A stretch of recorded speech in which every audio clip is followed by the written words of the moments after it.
All right, stream is live. What's going on, guys? My name is Tommy. Welcome to my first ever attempt to try to stream a game on Roll20 and my horrible failings over the next 3 hours. We'll start the game with a little bit of a history lesson for people that have watched my videos, for people who have that know a lot about the Pathfinder lore. They know that a couple thousand years ago, Taldor, this little like tiny nation in the corner of the inner sea region over here, uh, they know that it used to be this vast, expansive empire. They had conquered most of southern Avistan until eventually the nation of Qadira had invaded Taldor, causing them to pull their armies back, yada, yada, yada, yada. Long story short, it becomes this little teeny tiny corner in the middle of the world. Our game is going to take place in an alternate history where that never happened. We're going to assume that when Qadira invaded, Taldor was able to repel them and eventually add Qadira into their empire. We're going to assume that Cheliax did declare its independence. We're going to assume that Cheliax did gain a little bit of territory before they were eventually snuffed out by Taldor. They were allowed to retain their autonomy, but in exchange for that, they become a compliant state for the nation of Taldor. So the world present day looks something a little bit like this. We're going to start in a quiet little tavern in the city of Demgazi on the border between Taldor and Qadira. And we're going to be starting with Lucia LaCroix, our cellist witch. Donald, if you'd like to introduce your character, we'll throw some stuff at you. Okay, my character, I will be playing a wizard from Cheliax. She is from a noble house there that helped support the Chelish power there. Through the action of being a House Soon agent, my character parents, they gained the title of Paraduchess and Paraduke, gaining a nice barony to make their wealth. My character, she is part of a large noble family there. She went to a prestigious wizard university there and learned the majority of the arcane spells she know as a wizard there. Her goals, besides being quite the pleasant noble and having appearance of one, she she is quite the pleasant person to get along. Her goals are not that simple: gain power and obtain a nice, comfortable lifestyle in Cheliax when she retires there one day. Fair enough. Mm-hmm. All right, we find you, Donald, like I said, in the quiet little town of Demgazi, about a day or two from the Qadiran border. You had come here because you had a friend who you were going to meet in Taldor to discuss a mutual agreement, and he's told you to meet him in this tavern called the Golden Scarab. Cool. He sits before you, the most powerful lich in the Inner Sea region. Though he may only be an awakened rat, he has been alive since before the Age of Legends. He's seen the rise and fall of empires. He's been there since the days of before Aridin died. He's lived through it all. You find yourself sitting in a little quarter in this tavern. This powerful rat lich, who you do not know his name, he only goes by the rat to protect his identity. He's enchanted this corner so nobody else in the tavern can see or hear either of you. He sort of looks at you expectantly. What do you do? Okay, I got in your rat. As here, I'm here to listen to your proposal. He, as you begin to talk, you've known this guy for a while, and you know he's really full of himself. So you go you begin to talk, and he abruptly cuts you off, and he tells you that he's heard through his contacts that you are seeking the Libris Mortis. Correct. He tells you that again as you start to talk. He cuts you off. You get the feeling this guy does not care at all what you have to say. He tells you that he and his contacts have been looking for the Libris Mortis for years and years and years and years. Since before you were born, it's changed hands so many times, and there's too many people of strong moral fiber, he says with little rat air quotes, protecting it that he can't get his hands on it. He needs a neutral party to grab it. He tells you that the Libris Mortis has fallen into the hands of a halfling named Mercutio. He runs a trade caravan, and he should be stopping into Demgazi at some point on his way to Qadira. He tells you that if you can get your hands on the Libris Mortis and bring it to him without causing any bloodshed, without causing a scene, without, again, those people of good moral fiber getting wind of what's going on, he's willing to reward you. Will you accept his offer? Yes. Yes. Once I start talking, and again, you see him kind of like levitate a little bit, and he gets right up in your face, and he says that if you try to screw him over and run away with this thing, he will see to it that you suffer for ages and ages and ages. And then he promptly like falls back onto the table that he's standing on, and he begins talking like he's just like this great magnanimous benefactor. And he twitches his tail at one of the patrons in the inn. And this patron, she if it will let me grab her. Tommy, so what is the name of the place in person? I'm making notes. The Golden Scarab. The Lich, you just call him Rat because that's the only name he's given you to protect his identity. So Golden Scarab. Scarab, like the beetle. Okay, and the name? The name of the town? Yeah, and the name of the person. He just goes by Rat. Oh, Rat? Oh, wait. So what's the name of the halfling? Halfling? What's the name of the halfling? Yeah. The halfling's name is Mercutio, like that guy from Romeo and Juliet. Mercutio. Mercutio. Okay, cool. You got it. Cool. Once I obtain the book for you, how do I contact you then? He kind of like he looks at you like you think that he's like the biggest idiot, and of course he's going to know. He has his sources, he has his resources, he'll be watching you. Okay, I was just asking how to communicate to him then once I have the book. He chuckles. He thinks mortals are adorable. Anyway, as you guys are talking, switches his tail at this woman, and she kind of like with this blank, vacant look in her eyes, she approaches the table you guys are at. And as she gets to you, she sets her arm wrist up on the table, and it promptly like you see an incision about like 3 inches wide, like 2 or 3 of your fingers just like across her wrist. Do you speak Assyriani? Nope, I don't.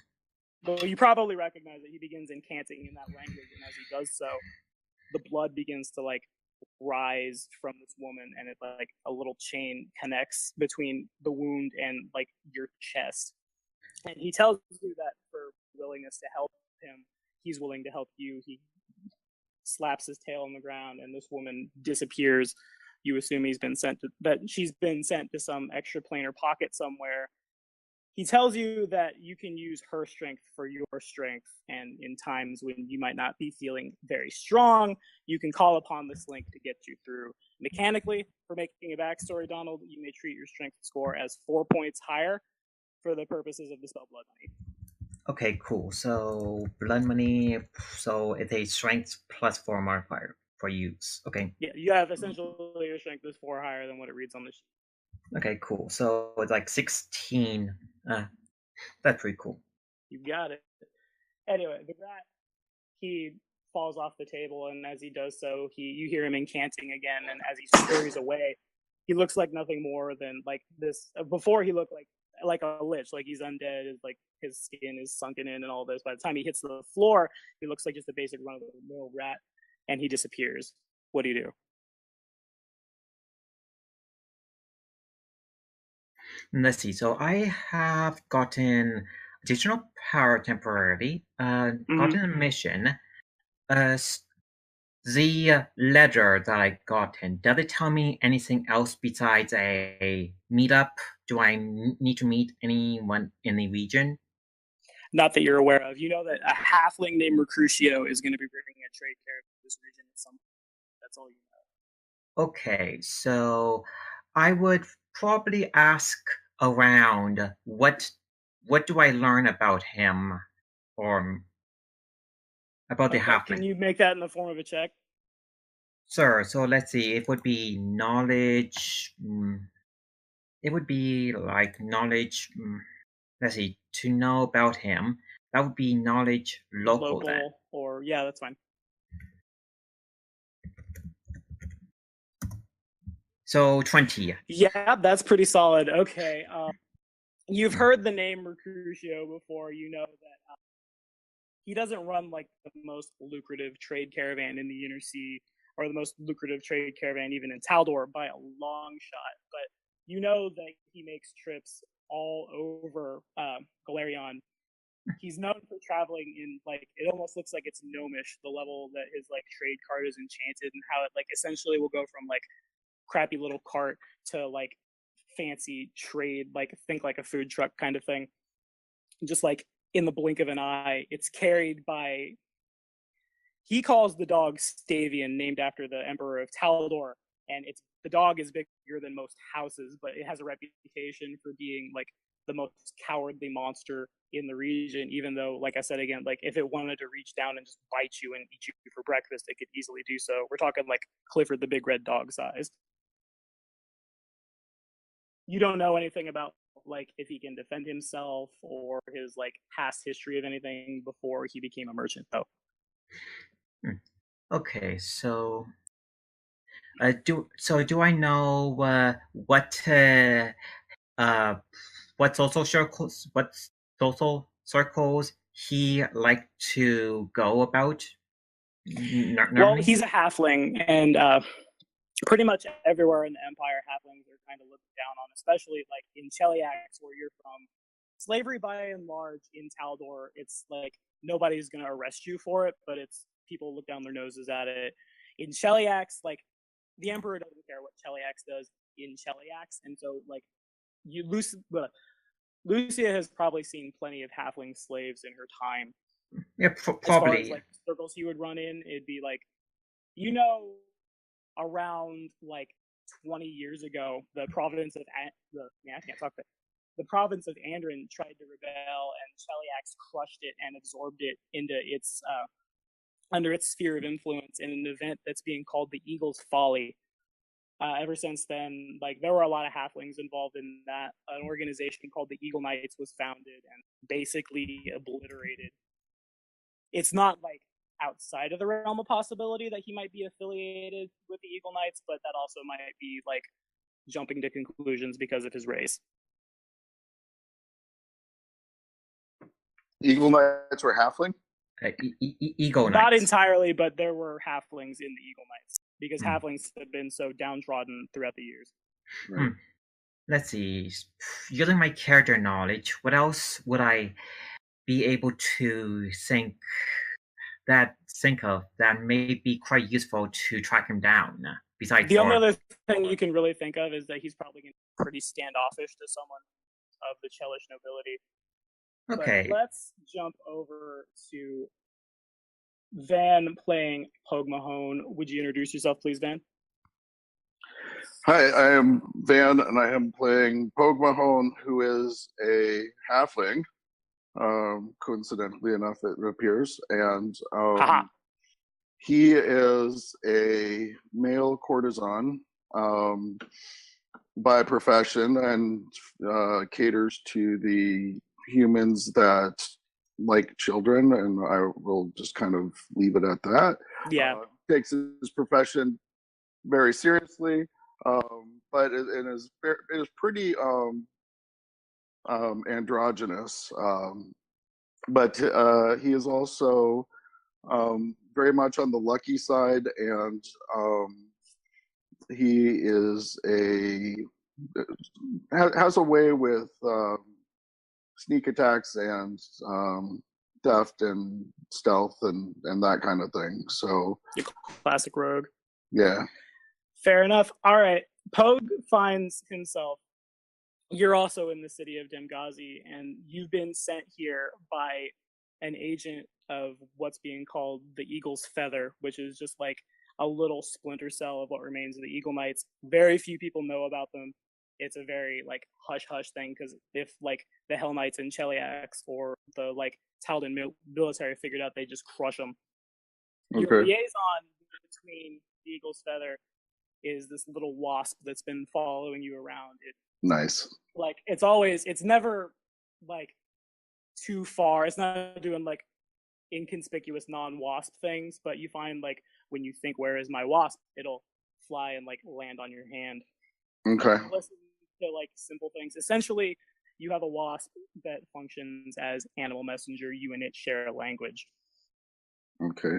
It's told you that the Eagle Knights are going to try to reform in Qadira, the province, the cult of the Dawnflower, which is like a subgroup of Serenre worship, which is a little less like Serenre is the goddess of like forgiveness and healing and redemption and things like this, whereas the cult of the Dawnflower is more like redemption and healing and forgiveness at the point of a flaming scimitar. Right. They're trying to put together a rebellion, and they're basically, the Eagle's Feather is trying to get everything they can together and just bring it there to sweep west across the empire. Right. You know that you're supposed to meet. Where? Hold on a sec. Where are we? Where am I meeting?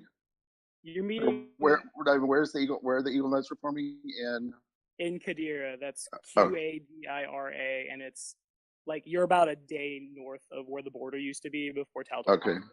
Okay. All right. You know, there's another agent. His name is Mercutio.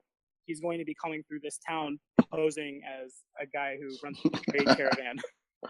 There's no PvP in this group, but we're going to do it. Okay. Your orders are to meet up with him, get to Qadira through any means necessary, and then from there, as long as you're supporting the cause, they're good with it. You find yourself outside the Golden Scarab Inn. It's a pretty loud, boisterous, like mid-afternoon in June, we'll say. Excuse me. What do?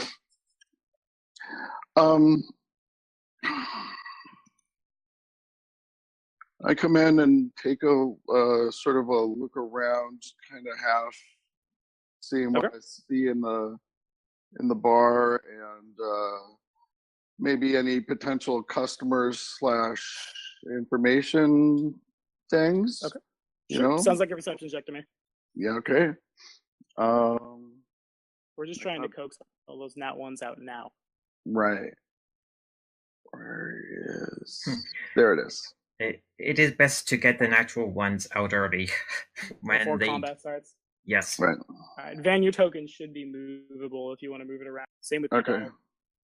You walk into this bar, and as you walk in, the first thing you notice is a little rat like scurries out the door, like basically just bat out of hell. It disappears in a bush, and you lose track of it. There's in the corner. There's a couple of soldiers of the Empire. They're off duty, just like sharing drinks and laughing. There's a Chelish woman sitting in the corner.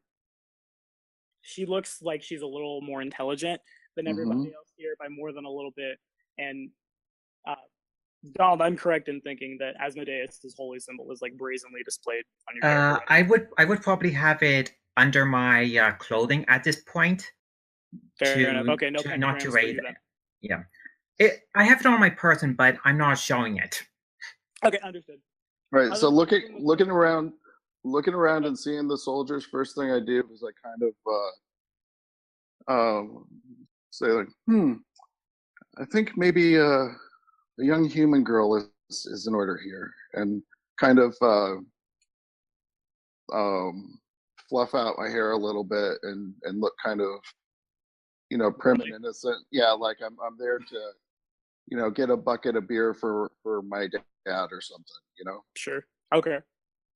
And because I seeing the soldiers especially, it's like,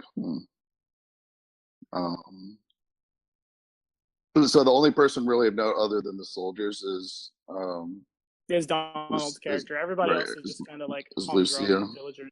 Yeah. Okay.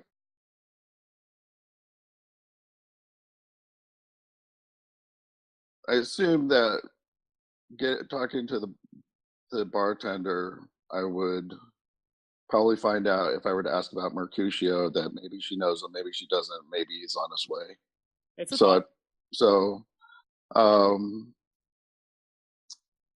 it's hard to tell like who's part of the resistance. Like you know that throughout the empire, like the common man is treated pretty terribly. If you don't have money, you pretty much don't matter, especially like over in Cheliax where slavery runs rampant. So like everybody who's a part of this movement that's starting is staying pretty clandestine because if the Empire were to figure out that these guys were like against them, they just die. All right. Well, I'll role play it. I'll come up and be like, excuse me, miss.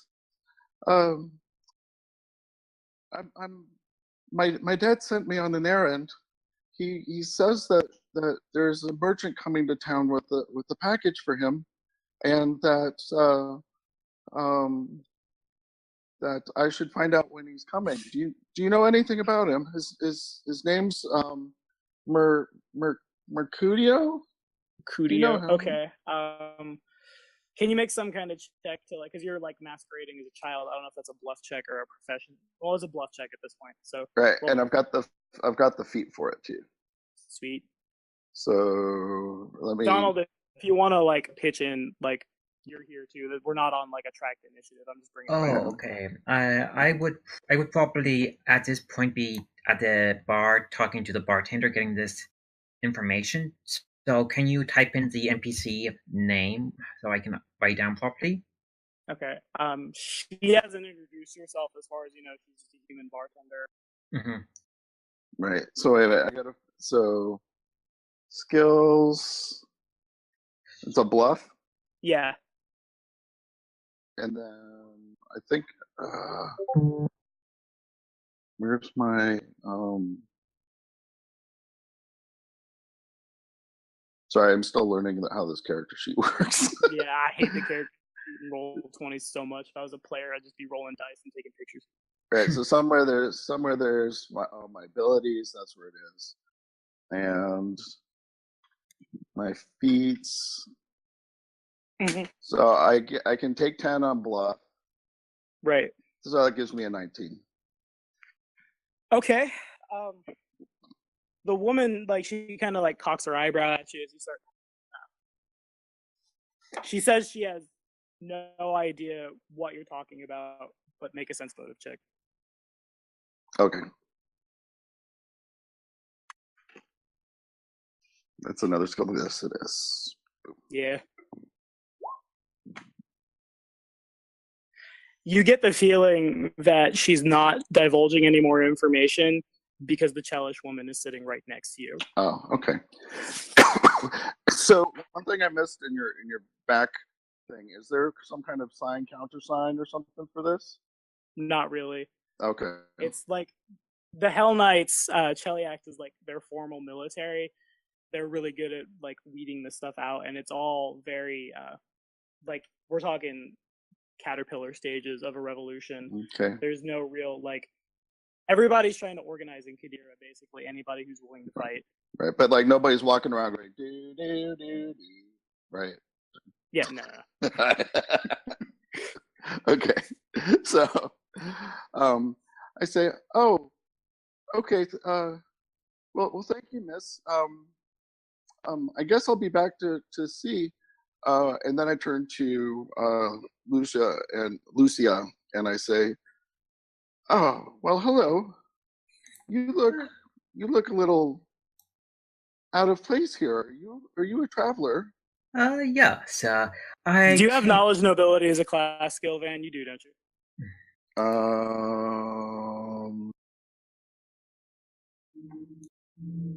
I do not actually. You do not? Okay. I was thinking about taking a feat for it, but I haven't decided on that feat yet. Because you're a rogue now. You're not archaeologizing. Yeah, no, I'm still okay. just a rogue. Okay, fair enough. Okay, continue, you two. Have you, if you are a traveler, have you come across any caravans on the road? Yes, I did encounter merchant caravans, and I would describe some of the major caravan companies that I have seen along the route. Okay. And would any of those happen to have my father said that the caravan was run by a halfling. Did any of those run by a halfling? Let's see. So, to recall my memory, would you say knowledge local to recall? If I Yeah, that's fine. You can roll that. That's cool, man. Yeah. So, how do I spell the halfling name? Is it Lucio or Marcosius? I'll put it in chat. Yeah. Okay. Okay. Cool. Mercutio. So, cool. This is what I get trying to type name I'm not familiar with when it comes to. It's all good. Yes. Yes. So this check is like if you know the person. Is that yeah. Correct? Yes. It would be probably name and probably if the caravan I saw any halflings leading them. Okay. Coming from Cheliax to here, like when you cross the border from like Cheliax, the client state of the Empire, into Taldor, halflings will become a little more prevalent in that, like they're not being kept in the slave pens, essentially. But nonetheless, there were a lot of halflings involved in Eagle's Folly 20 years ago. So a lot of them are keeping their heads down, and you didn't see any halfling merchants on the road whatsoever. No, I have not seen halflings in a way. Besides for the odd halfling commoner, not really. Well, okay then. Well then. The other two players are not at the board right now. Like they're both on BRB, so it's basically you guys. Okay. So tell me, something of yourself. I'm always looking to learn more about the world around me, being a young and impressionable child. Will you make a sense motive check, Donald? Sure. Make a bluff check, man. This doesn't have people. Let it slide. Let's see. I'm probably going to fail my sense motive. Oh, it's a 19 on me still. Hard. It's a 19 for me still. Okay. Okay, so 20 for sense motive. So he just squeezed. Yeah, you get the feeling that this halfling you're talking to is not a child, he's masquerading as one. Interesting. I overheard you are getting something for your parent. Is that true? Do I realize that? Let's have Donald make or not Donald. Van make a sense motive check. Donald, do you want to try to in any way, shape, or form hide the fact that you know he's not what he's like appearing to be? I am going to pretend to know he is not a child, but I'm going to play along with it for the time being. Bluff check then. If you would, please. Okay, cool. I'm just looking up the modifier for my bluff. So just a straight. So 6. Yeah, okay, Van, the jig's up. He knows. I get. You know that she knows. So, all right. So when she says that, I say, well,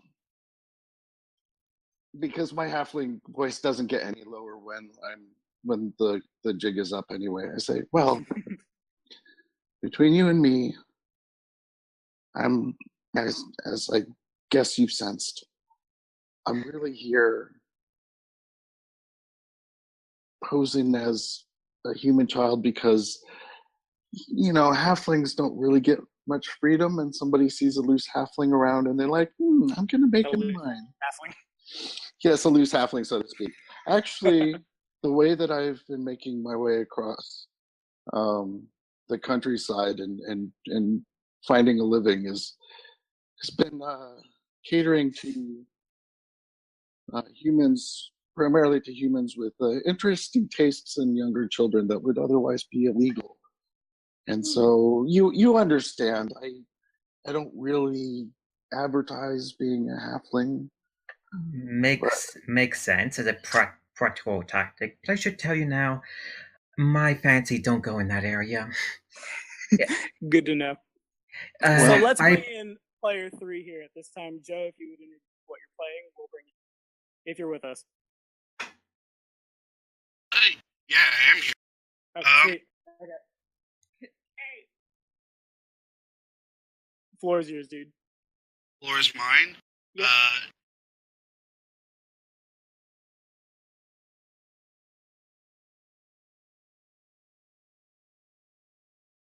Unless you want me to go right. Yeah, like introduce your character to the person you're playing, and then I'll bring.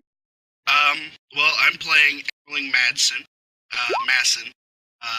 He hails from the northern regions of Avistan. Though he wouldn't tell you, because he doesn't know any better. He thinks he's a human. He stands just a little bit less than 7 feet tall. He has matted red hair on top of his head, not for lack of trying. There's nothing he can do about it. Yellow cat eyes. Smells terrible. He is essentially what happens when a human woman gives birth to a troll. He is blue-skinned. He has gills on the side of his neck. He walks around bearing himself like that of just a commoner. Yeah, he searches out here just kind of his on his I guess journey for wealth and to fulfill his I guess inborn need to explore. I guess he is an alchemist, so he does love to research things. And he's got that desire to find a place called Cabana, right? Mm-hmm. And his mother went insane, and he's trying to help his mom, that kind of stuff. Yeah, I wanted that to be secret, but sure. Well, okay, the players don't know, but everybody else don't metagame, guys. Metagaming is wrong. Anyway, so Ennerling finds himself outside of like the borders of Grungir Forest, not far from where you live.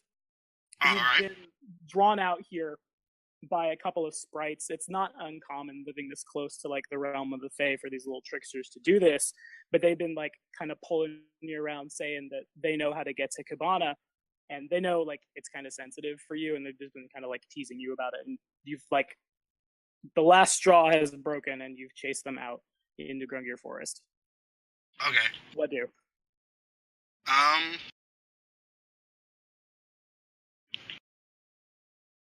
Let's see. Let me go to my skills. Well, no, I don't know about it. So they're trying to lure me into Grungir Forest. Into the forest, yeah. You've grown up with these guys, so you know that sprites are kind of like, you get the feeling that they're probably just playing around, but sometimes like their jokes go a little too far. But they don't know better. See, I don't know my own creation story. It's been hidden, so okay. I'm probably just going to continue to chase them. Okay. Make a perception check, would you? Sure.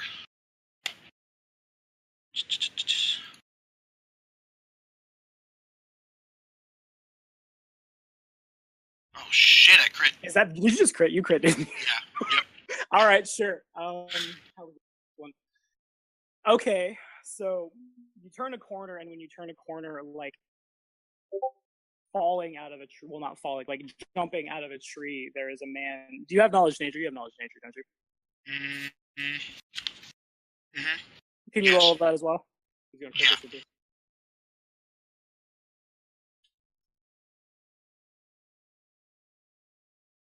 No. Not a crit. Okay, you know that the creature is some kind of fae, but you're not sure what. He's got a sword at his belt, and he's like covered in like, he's dressed like regal, like he's a king. He's got like a crown of like branches and thorns and stuff, and he lands in front of you, and he spreads his arms wide, and he, like, in this big booming voice, he welcomes you as if you're his son back to the forest, and he asks what you're doing here. It's probably a little weird for someone who thinks they're people, but like this guy is all over the place. Like you can tell he thinks that you are like one of his kind. Yeah, so he welcomes me back to the forest, is what you're saying? Yeah. Okay. All right, I'll stare at him blankly. I'll stop running. What do you mean? he kind of like gives this not quite booming but like big hearty laugh, and he says that things will be revealed in time, and he feels that like it's time for you to get out of the little village that you live in and go see the world. He understands that you're looking for a place called Cabana, and he tells you if you drink this potion, and he like pulls a potion from his belt that's really like red and green swirly colors, and he hands it to you. Says if you drink this potion, we can send you to Cabana. Well, I don't exactly want to go to Cabana. I right now I want to find it. I want to send my mother to it. It's I don't know what to do. He kind of like big booming laugh, and he says that it's important for you to go first. If you're not willing to drink, that's okay. He snaps his fingers, and everything starts to like swirl around you. You watch the liquid in this vial drain, and like you get that feeling you get when you're like of like liquid going down your throat. Joe, for giving me a backstory, every time Enderling drinks mutagen, you may cast 1 level 1 spell on yourself as an immediate action. Awesome. Which should be super good for the melee alchemist. You find yourself, if it will let me drag your token, there we go. Make a perception check. Sure. Everybody, all 3 of you that I've talked to, make a perception check. Donald is gone. Oh, no, he's back. He's back. I am typing something to Van. Okay. So now we see what from. Okay. Enderling finds himself. It's like the area you're in has suddenly gotten a lot warm. It's loud. There's people drinking, and they're all wearing clothes that you've never seen. There's a halfling sitting at a bar next to a dark-haired woman who's like, she's really tall and skinny, and she carries herself with this like air of authority. As you like fully arrive at the Golden Scarab, everybody gets really quiet and like starts looking at you, trying to figure out what's going on. The guards sitting at that corner table, like their hands go reflexively down to their swords, but no one's done anything yet. What do you do? I whisper, I say, "Ew, I crafted something like that once." Interesting. A creature. To figure out what the creature is. Let's have both of you roll a knowledge nature check. Okay.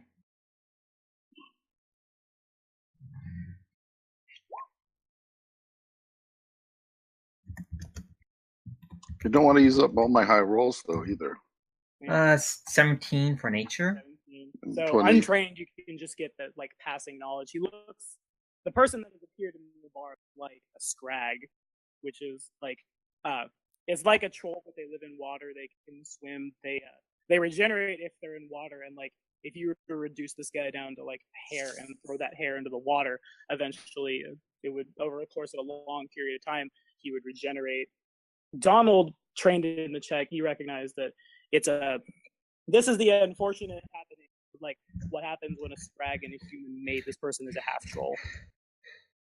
But it should be important that I am not, in fact, the product of a human and a scrag mating. He's essentially a male changeling, more or less. Yeah. Like flavor-wise, right? Yeah, basically. Okay. Cool. I'm just making notes.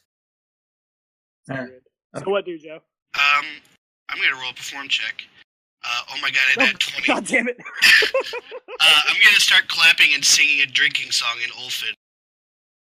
Okay, Pogue, Lucio, do either of you understand Ulfin? No. Van? Common and halfling. Common and halfling, got it, okay. That's where I am right now. Most of the languages that my character know, it is very specific languages or monster languages. Fair enough. Well, you probably at least like recognize what the people of the North speak in, and he begins just out of nowhere, he starts busting into a drinking song, and it's really awkward, but eventually like some of the common people, they start like clapping along with him, and the bartender, to try to like diffuse things, she like raises up her hand and she shouts out that round on the house for free on the establishment. Everyone's super happy, and the situation is entirely diffused. Because natural 20s are powerful. I cannot move myself. How do I move? Oh, because I need to set it to where. So I'm just going to put this out there now. The tokens are controllable by all players, so nobody accidentally click on a token. Oh, okay. I'm gonna move around the bar. Okay, Yeah. I mentioned to Poe. I recognize that accent. It is north of Cheliax. Very, very, very far north of Cheliax, like as far north as you can go. Did he come through the front door? He did not. You guys both kind of heard like a popping noise. Oh. And just kind of there he was. What the hell? To figure out what just happened, let's see. Would it be a yes? What type of roll would I need to do to figure out? Let's call it Knowledge Arcana. Okay, cool.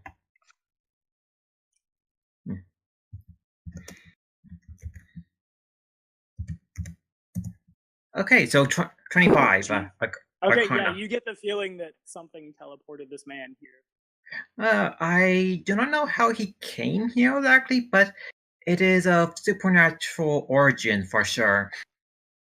You could probably, Poe, I do not know if your character had been around wizards and magic users. You could probably guess from her familiar on a raven on her shoulder. You could probably guess she's a magic user of some kind, as the raven seemed to be able to understand what Lucia is saying to it. Okay, so I turn and around you get the feeling that he was something magical brought him here, but again, it's an untrained skill for you. Right. So I say, "Oh, are you familiar with things magical?" Yes. For some time, I went to a university within Cheliax for some time. Ah. And you like Cheliax? It's a nice place as long as you are on the appropriate side of the law. Huh. And what is your attitude on halflings? I treat them as a person. I am indifferent to at the current moment. But generally, I prefer treating people as people. Well, let's just make one thing clear then, Cheliax lover. My services may be for sale, but I will never be. Donald, are you being truthful that Lucia has no desire to play Poe? Yes. Let me tell you, you are not my kind that I prefer to be in bed with.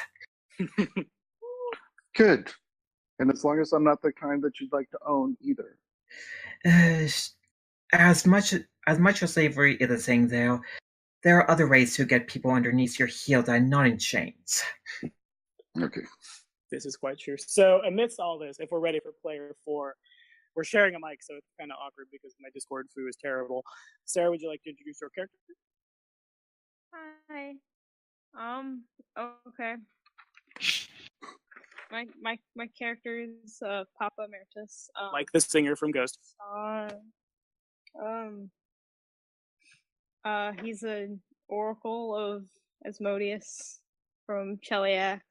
And he walks into the bar. Sarah, the church in Cheliax's capital, Gorian, they heard rumors that the cult of the Dawnflower, which is they like to do, they're not necessarily your church's mortal enemies, but whereas a normal Serenite might see an Asmodean priest and try to reform them, the cult of the Dawnflower would just as soon cut your head off and let Pharasma sort it out.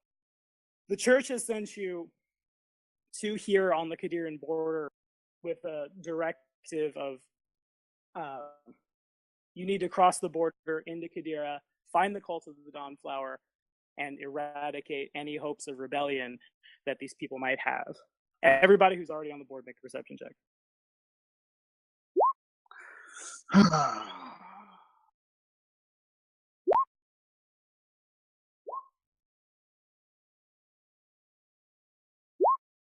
Joe crits again. Nope. Okay, Donald is completely lost in talking about, Lucia is completely lost in talking about herself, but yeah, priest of Asmodeus walk into the tavern. I would probably be lost in the moment of telling Poe I am not interested in his services in that way. And as she like raises her arms in exasperation, because you can't exactly see over her shoulders a halfling, but like in the window she creates when her arm comes up, you see a man and like he's got a skull painted on his face. He's wearing red and black robes and like a Pope hat essentially. Walk in. Oh, I forgot, Sarah. Since you gave me a backstory, anytime you do combat damage, you do an additional 1d6 fire damage. Anyway, what do, Sarah? Well, why don't you make a perception check for me, would you?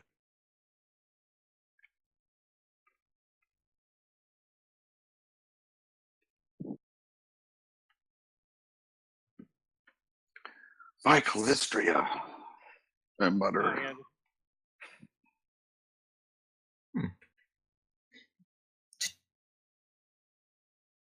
Okay, so you walk in and you see a incredibly ugly, blue-skinned, cat-eyed, scraggly hair. I'm gonna try to use the word scrag as much as possible here. Scraggly-haired man dancing around the bar, singing and drinking, and everybody by and large seems to be enjoying themselves.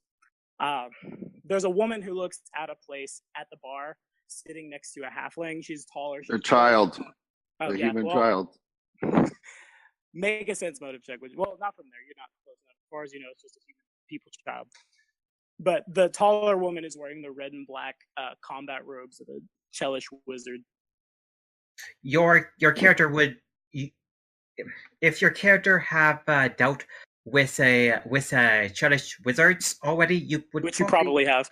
You probably would guess she is a wizard from a very highly esteemed university there. Yeah. What do, Sarah?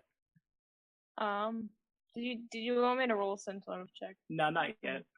I did it first, but I realized like from where you're standing, you'd have no idea. You probably just see like the back of a human child's head. I don't know what my character is. Like I said, you're here. Like you're about a day north of the Qadiran border, and the church has sent you here to like go into Qadira, find these rebels like that are working with the cult of the Dawnflower, which is a part of like essentially a good aligned deity, and just rid the earth of their presence. Seems below me, but all right. I'll probably go up to these suspicious-looking people. Sit far away from them because I don't want to associate with scrubs. All right, now make the sense motive check.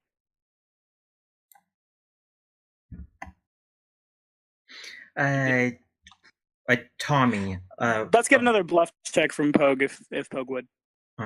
Tommy, within this range, could I guess what this person that came in, what they are exactly? You are 100% sure that is the priest of Asmodeus that has walked in, and that priest of Asmodeus is 100% sure that you are sitting next to a human child at a bar for some reason.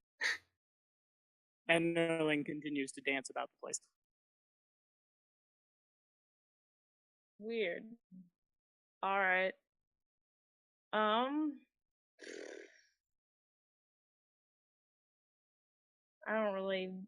not very comfortable here with all these happy people. A lot of people probably give you like sidelong looks. They're pretty like engrossed in the dancing smelly man, but but like as you walk past people, like the room kind of like gets a little like cold and quiet, like almost like you just kill the atmosphere and people like give you sidelong looks because like where you come from, like you enslaved these people. And also can you make a knowledge history check, Sarah? Do you have that? You have that, don't you? All the knowledge, ancestor oracles. A9. Okay, so you know, technically speaking, Cheliax is a client state of Taldor. Cheliax, like, they agree to it. They'll pay a yearly tax. They'll send soldiers when they need to send soldiers, but they hate the fact that they aren't allowed to grow on their own. They just can't do anything about it. And Taldor hates the fact that, like, devil worship in Cheliax it's considered, like, it's okay there. Devils run around all the time. People, like, the Hell Knights work with devils in their army. There's a lot of contention across the border, basically. And though you guys are technically allies, you are far from friends. So even like the Taldan soldiers, like they wouldn't necessarily like go to their weapons like they would when Scary Blue Man shows up, but like they look up at you. Like you notice that one of them, like out of the corner of his eye, is still just across the room looking at you. All right. Quick question: do I notice Yes. everyone? Let me roll a perception check. Do I notice everyone giving the cleric weird looks? You do. You certainly do. Okay, I'm gonna start making my way over there, but I noticed that Missy was so. There's scrubs coming over to me. Okay, seeing the new arrival came in, I move over to getting to conversation range with the individual. Oh. Can you make a knowledge nobility check, Sarah? So when it seems that they are out of what I think is earshot, Still listening, Van. when it seems they're out of earshot, I kind of look at the bartender and I go, "Psst, miss, about the halfling." She like winks and she kind of like. Okay. Can you make a sense motive check? Yeah. I'm learning how to do this. Hey, me too.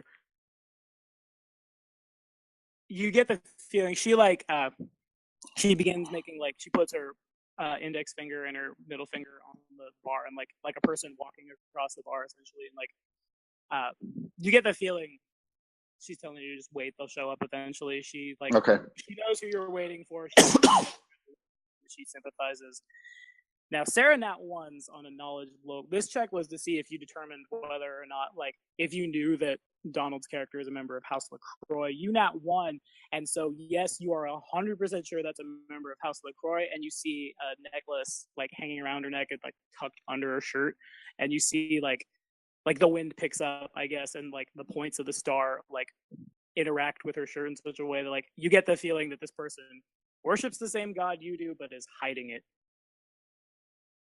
All that from a nat one, huh? Cool.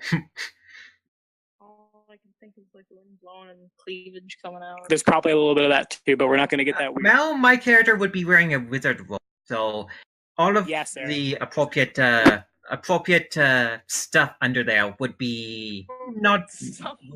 It wouldn't be for public show. Yeah, she's a noble lady, Sarah. Yeah, my character, she may be very cocky, but she's not going to have that. She has standards. Yeah. So what do you do, Sarah? This person represents your faith, but is daring to hide it.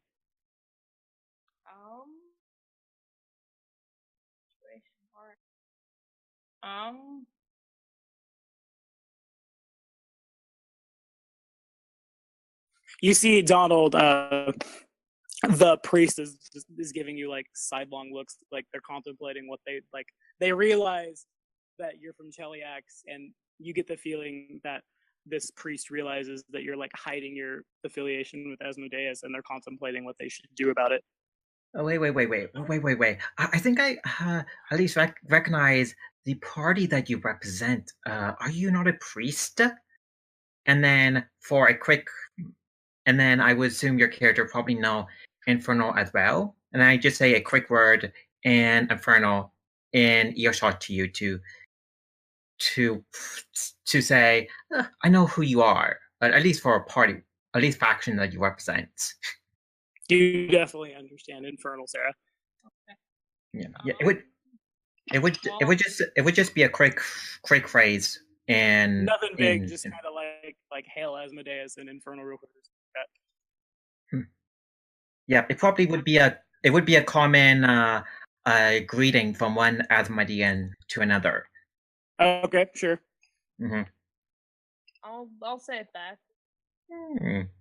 It's good to see another person from the homeland. Can I get Van and Joe to roll knowledge religion? Yep. I just really want to drag out the nat ones now before it gets super serious. Okay, you guys both definitely a lot. about the Church of Asmodeus, but you both recognize a priest of that religion when Yeah. you see them. You know, like lawful evil god of like essentially Satan on earth, making deals, taking people's souls in exchange for temporary power, that kind of thing. And That probably changes what I was about to do. So. somebody who likes to enslave halflings. So Yeah, more or less. That's pretty solid. I'm pretty sure I want to stay on the little girl front. Wait. So do you feel more of a little girl or boy? At the moment, kind of little girlish. Okay. I am just picturing you. Are you familiar with how Arya Stark's pretending to be a boy in Game of Thrones? I know from the books, but not from the show, because I've never watched an episode because I fucking am good man off at Martin. Yeah, because he can't finish a story. But anyway, so yes, the idea is that as a 3-foot tall person, probably can't even see over the bar to talk to the bartender. You're probably like standing on a chair. Right. Most of the time, he feels safer as a human child than as a halfling in this neck of the woods. Yeah, that's a fair assessment, probably. And that he kind of wears, again, kind of loose clothing. Like at the moment, he's certainly not wearing like fine, fancy clothes. It's just kind of nondescript. Maybe not necessarily street urchin, but could be a boy, could be a girl, and just kind of like rags or something. Right.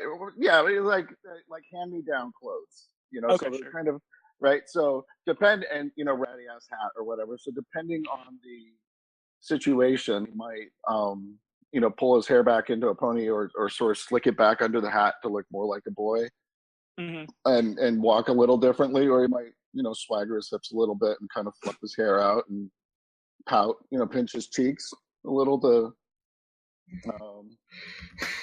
Fair enough.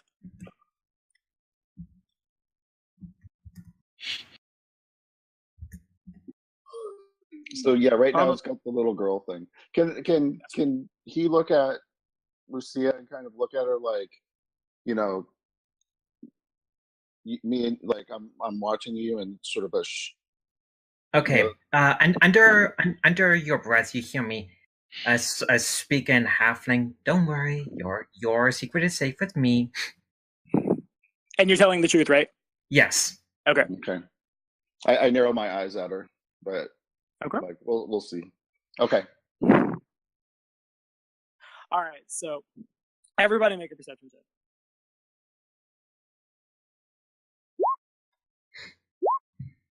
God damn it, no. Okay. What the? Well done. This is the time. Okay, so around this time, you guys start hearing like bells and whistles and like something like rolled fresh out of like a gnomish like fun factory almost, for lack of a better way to say it, like kind of like on Earth when we hear like the ice cream truck coming, that kind of thing, accompanied by these really like giant like plodding footsteps. And out the front window, you guys see a German Shepherd, bigger than most of the houses in this town, pulling this gigantic wagon that's like, there's a bunch of whistles and bells and chimes and stuff going on it, and there's a little like dot on the top of this giant wagon. There's not necessarily like reins between the thing pulling the wagon and it, but you get the feeling that this person is directing it. Now, what do I do for the crit? Gotta work the improv muscles. Let's say I don't know what to do.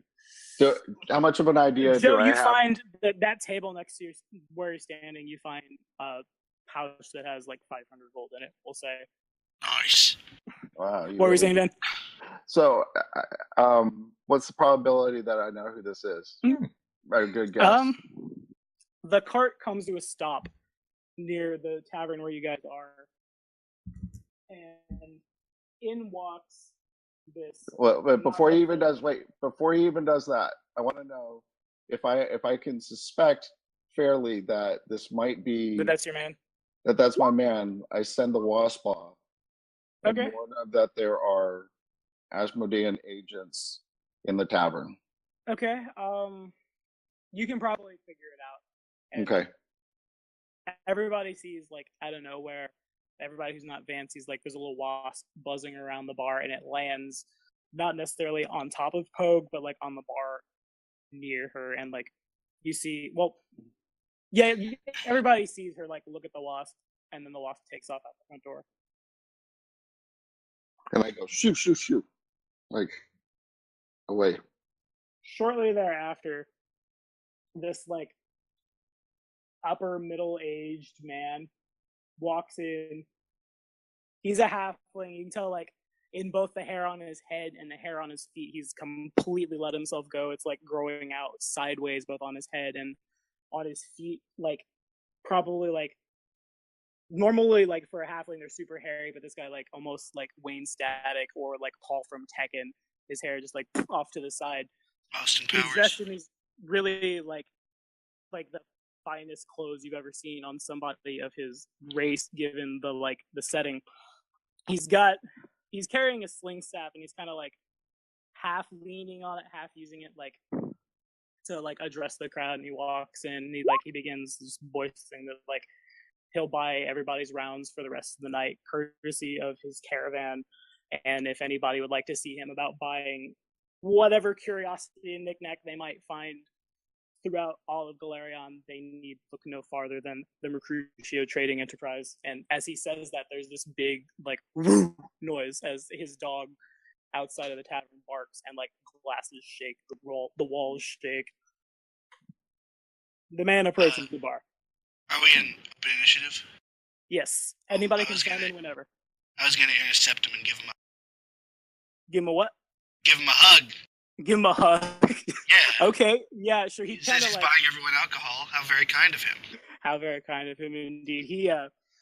He like, you come up to him and he's walking. He kind of like double takes a little bit as he sees a trollkin, and he eventually he accepts the hug. You probably lift him, like, bodily off the ground to do this because you're about, like, 2.5 of him tall.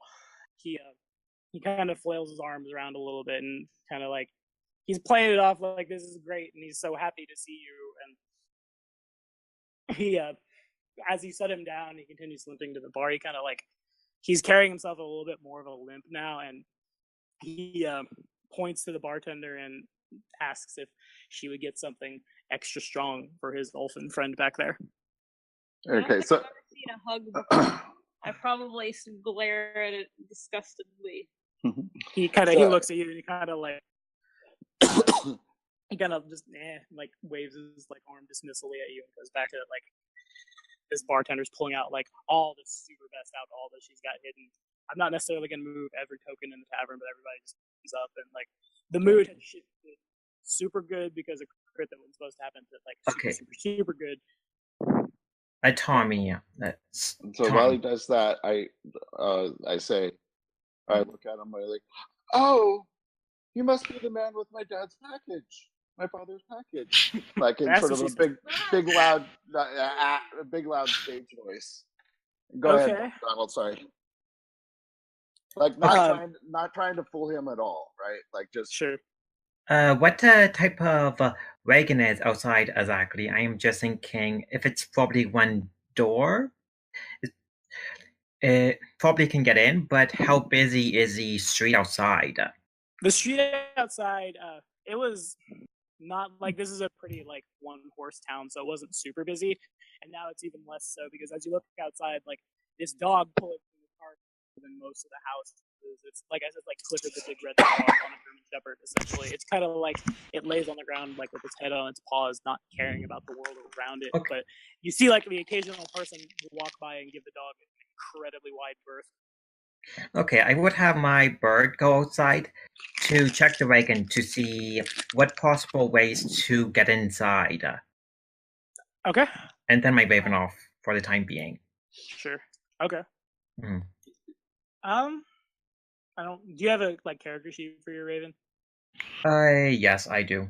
Okay, we'll have a roll perception check then. Did the wasp ever come back and say anything to me? The wasps came back, and it, like, the general, like, one buzz yes, two buzz no kind of thing. Like, it buzzes once, and you get the gist that like Mercutio is aware that there's bad people here. Okay. Total 10. Okay. You don't really. The Raven comes back, and can the Raven speak? Yes, it's Raven language? yes, it's understand common, so I guess I would probably train the bird to do some type of a common sign language to tell me something. Okay. It begins like everybody sees this Raven fly back in the door and land on Lucia's shoulder, and it begins like cawing, like fussing essentially, and flapping its feathers around and stuff like that. Lucia gets the gist that the Raven could not find any means of like getting into this cart. I calm my bird down. Don't worry the big dog out there. He is not going to harm us. The dog is kind of like, you can look out the front, kind of like half dozing. Like you get the feeling that this thing, it doesn't matter how big we make the dog is not. There's no fight in the dog here. It just kind of lays there lazily and is more than happy to just carry a cart around. I do apologize. My bird, he had a traumatic experience with big dogs before. Mercutio, he gives like a not quite a laugh and not quite a grunt, and he says that Cheliax has had a lot of terrible experiences in its history. You get the feeling he's trying to like take a jab at you. The Oracle would as well. I am just going to take that comment as is. Okay. Anything from the Oracle? Probably just glare at him. He returns the glare in like a jovial manner. You can't really take him seriously because his height and like his hair is all like he's bald on top and the sides of his head. Just like the hair's like jutting out sideways with feet on his hair on his feet. I grab his arm. I assume he's like sitting next to me or whatever. And yeah. So I grab his arm and I said, "My father told me that when I met you, I was to be extra hospitable to you." And then I kind of look like not fooling him, but sort of like, "Do you need any company tonight?" He kind of like smiles and laughs, and he pats you on the head, and he says he's heard all about your father. We halflings have to stick together. He doesn't necessarily need company, but he tells you guys that he's looking for a group of bodyguards. His caravan is going to be crossing through Qadira and from there on to the nation of Kazmarad, and what with like rumors of the cult of the Dawnflower like sparking tensions out there.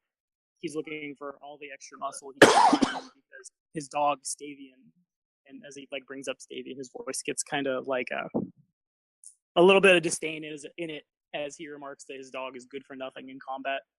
You guys can hear the dog like whimper really loudly.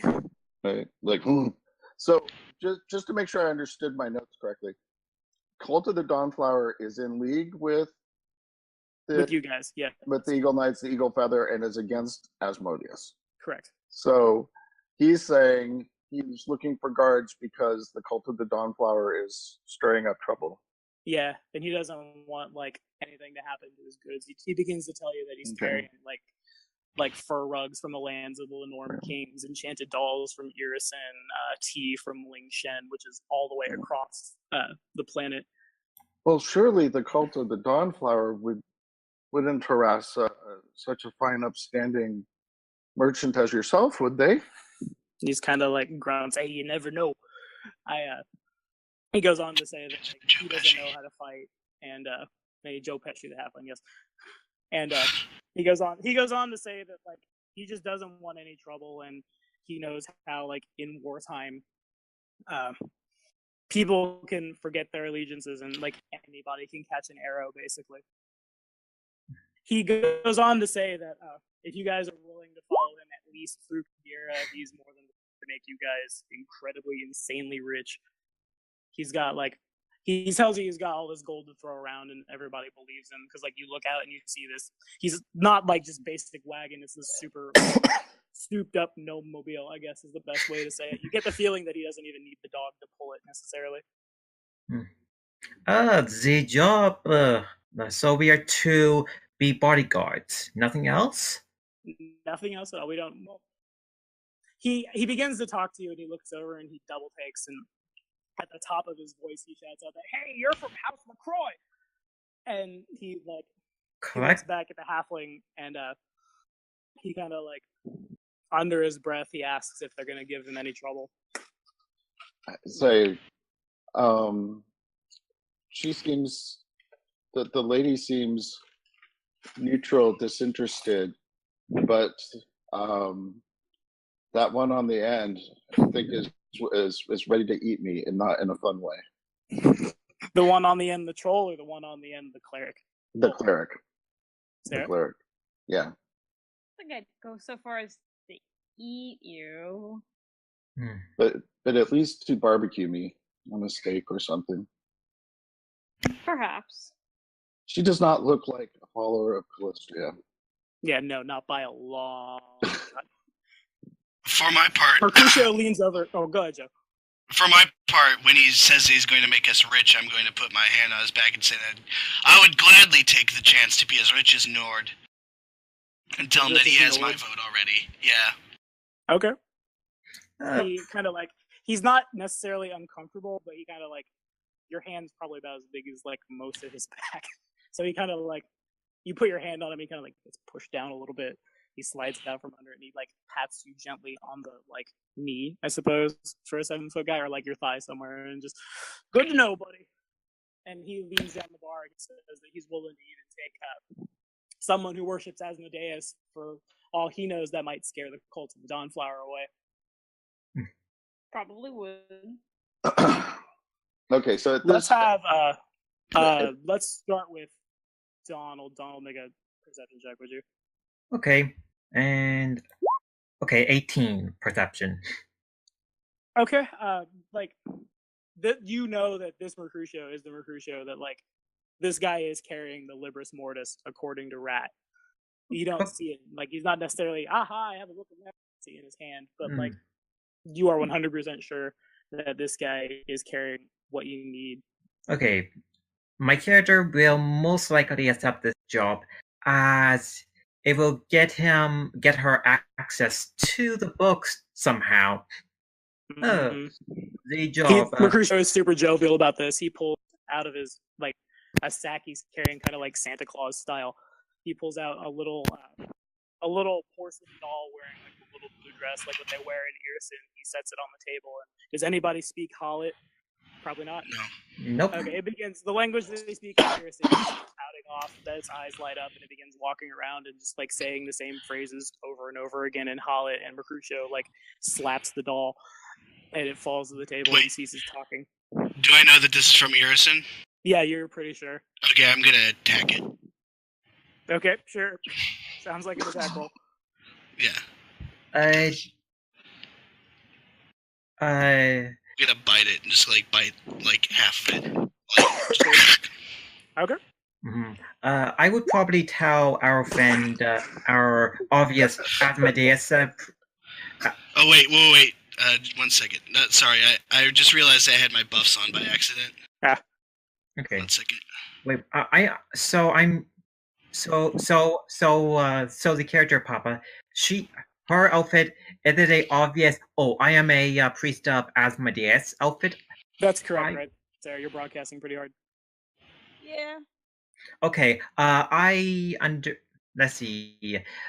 I would assume there's a Cheliax accent when it comes to Infernal, so it would be a short, simple Asmodeus expression. You need to think twice of the company you're in, how you're going to appeal to them. Sarah, you're being told off. What do you want to do? Being told off? No. It is not being told off. It's just a bit of advice. You need to think twice how you're going to be dressing among certain party members in the future. Can you make a knowledge local check, Sarah?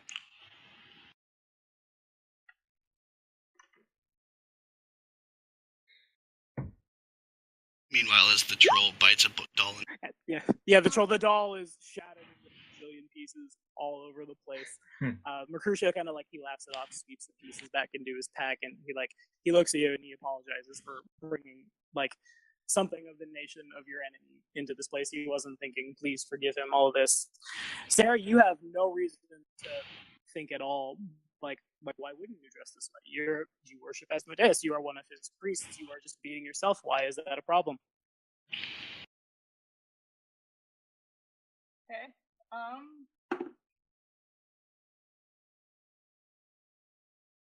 I tell Lucia that, but in much more like authoritative. Yes. He probably starts preaching a little bit, as per profession. Come on, where's your voice? Where's your Asmodeus priest voice? Yeah. I never do voices. Irondale, that 5e game we played, was definitely the first voice I ever did, like my entire tabletop career. You were doing a voice? For Irondale, yeah, exactly. I don't do voices either. I'm not gonna even try a normal accent. So usually, when I try doing voices, it comes really, really terrible, and Joe can attest to that. Mostly Southern.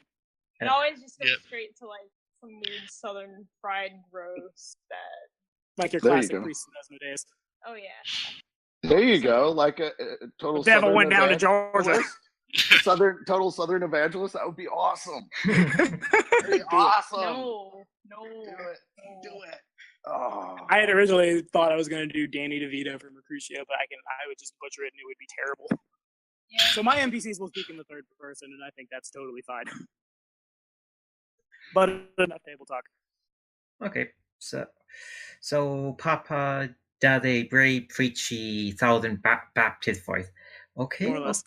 Okay, it was just a bit of advice. I thought it would be quite useful for you in this part. All right, so as this is going on, I proceed to like hop up onto the bar and walk over to Papa, look down at him. Oh. Knock over to Papa. Like this. And say, no, we're not doing come to daddy. Say, I can kind of guess why everybody else in this bar, in this tavern might be here. But you, who are you to bring the religion of filth and hatred and slavery to this place? What brings you here? Why should I travel with you? Because I've already assumed that I'm going with them.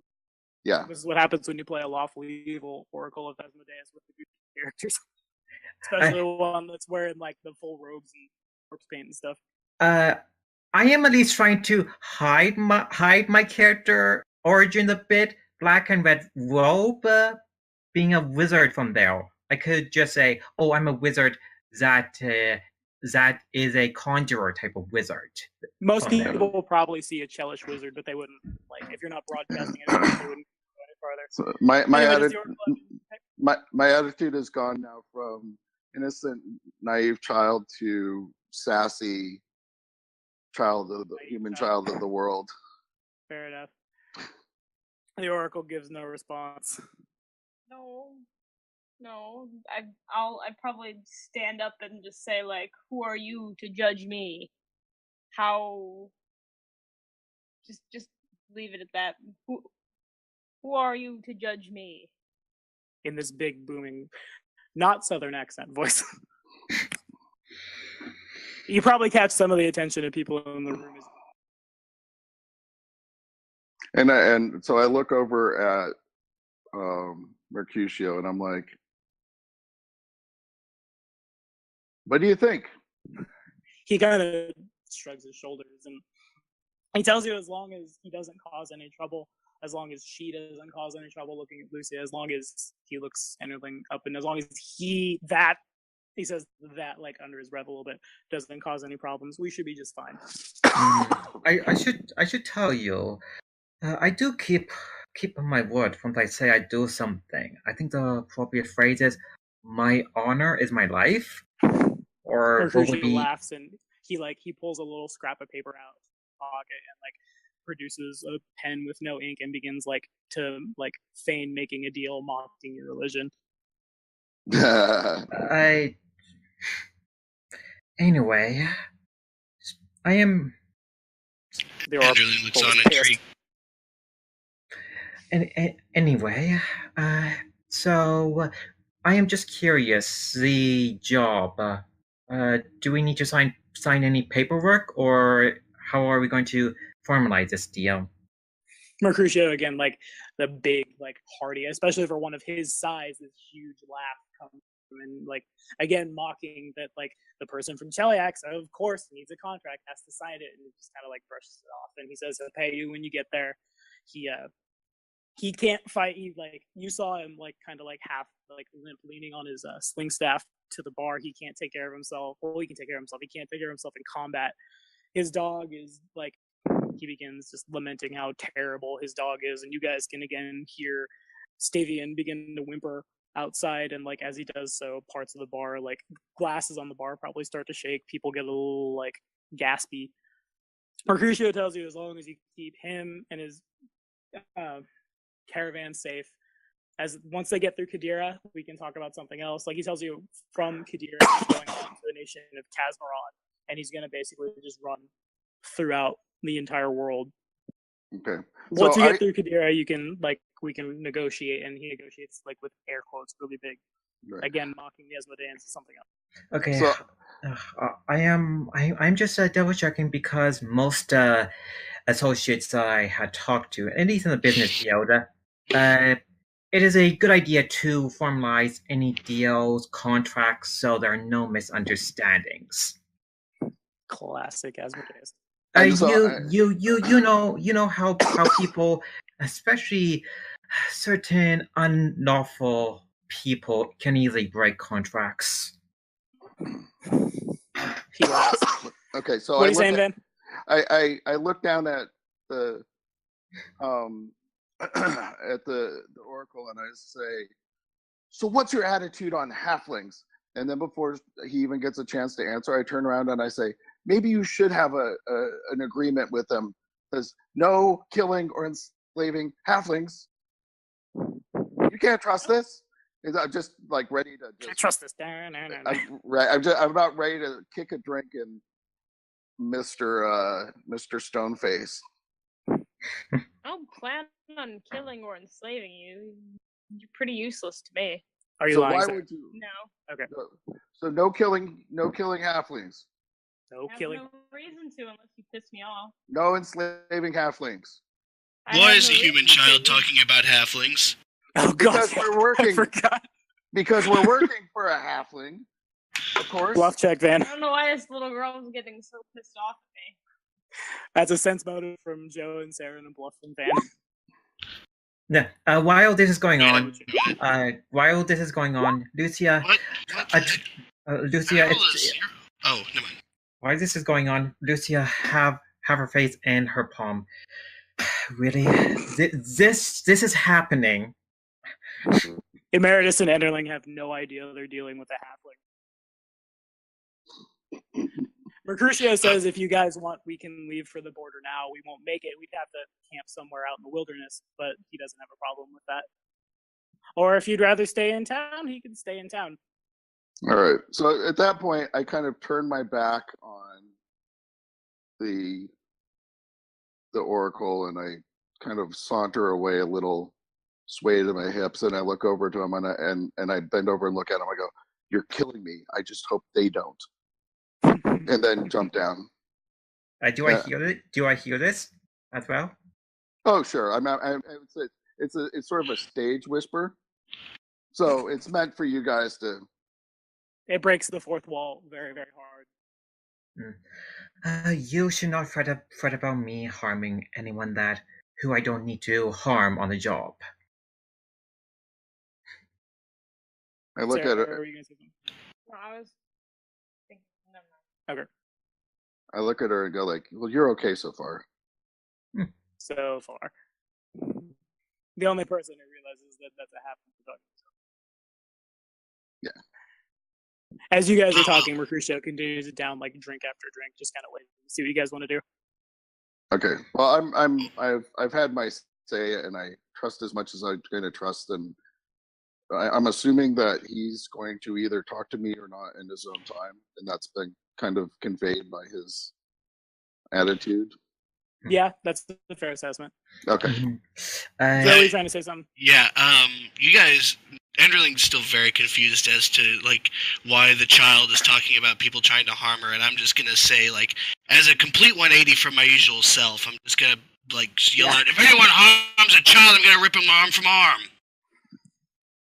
Any child, and I look I at said him. a child, yes. Anyone, and I look at him. Anyone harms a child, I will rip them arm from arm. If anyone harms me, then, and I bat my eyelashes at him. At Enderling? Yes. Okay. Are you trying to do it seductively? Because I'm really not going to be able to pick up on it. Not seductively.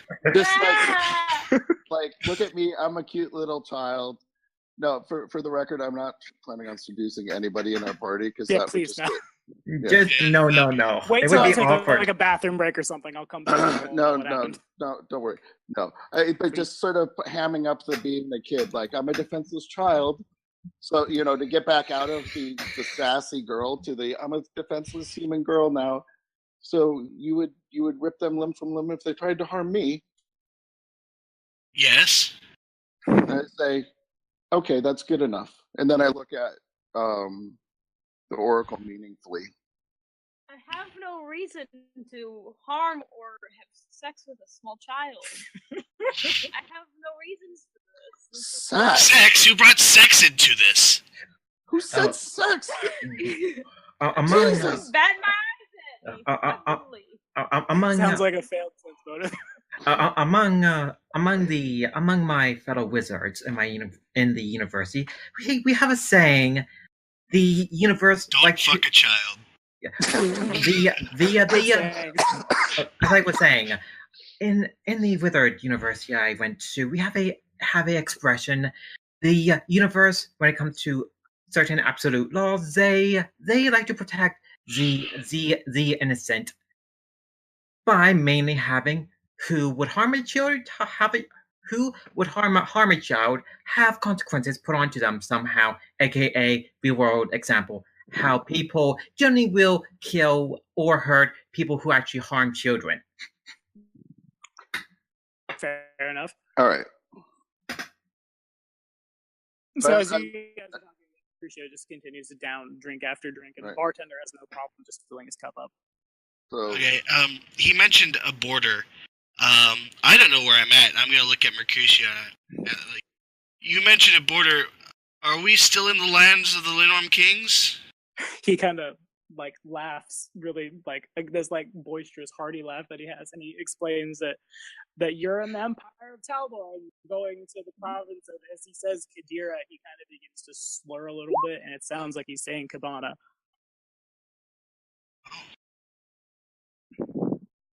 He pats you on the back and he says he'll make sure that nobody scary does anything to you when we get to, he says Qadira, and as he says Qadira, he kind of slurs it again to where it sounds like he says Cabana.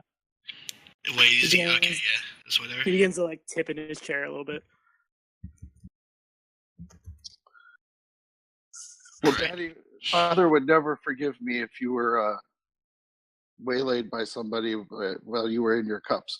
Shall we be off? He as you say this, he doesn't just snap sober, but he sobers up a little bit and he says he can leave whenever you guys are ready. If you want to stay the night in town, you can. If you want to sleep out in the wilderness, you can. It's all, he doesn't care. Not want to sleep in the woods. That's gross and dirty and beneath me. Everybody else? I don't mind. I don't mind for time's sake if we leave ASAP. I generally prefer us to take the most wise choice to get to the destination quicker. Mm-hmm. I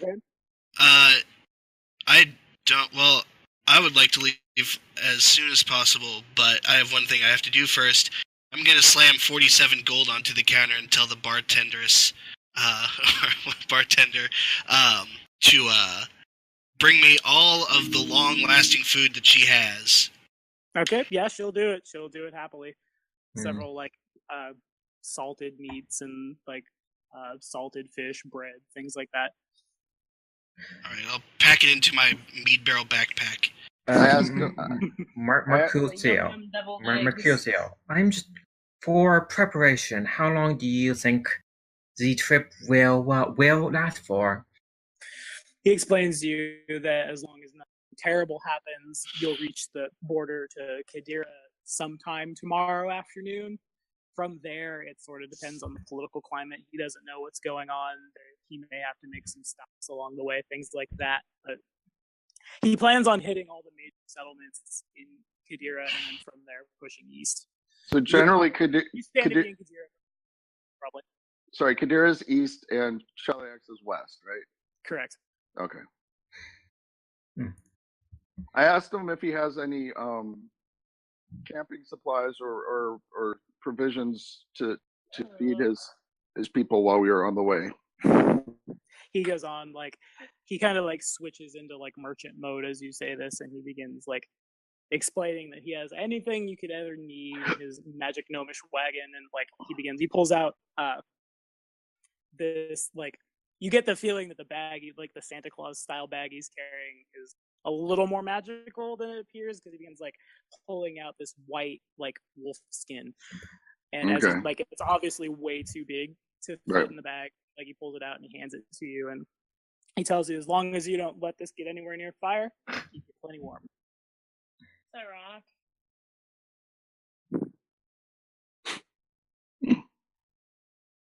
But you get the feeling he's got, like, you guys don't necessarily have to worry about supplies. Okay. He's got it in spades. Okay. Right from the pole. Straight from the North Pole. So did we want to, he again, like, looks over the group, like, are we leaving now? Do we want to sleep here? As he, like, turns towards, like, where Emeritus is sitting, he kind of, like, sways drunkenly a little bit. I need to get my stuff, and of course to deliver the package to Dad, Father, realizing at this point, at least with these guys, that they know it's not that it's a total ruse, but and he of course knows it's not, but that it's a ruse, but just sort of for the sake of keeping the appearances for why she's in here. She. Sure. So, they. Okay. Yeah. Yeah. Let's have everybody make a sense motive check.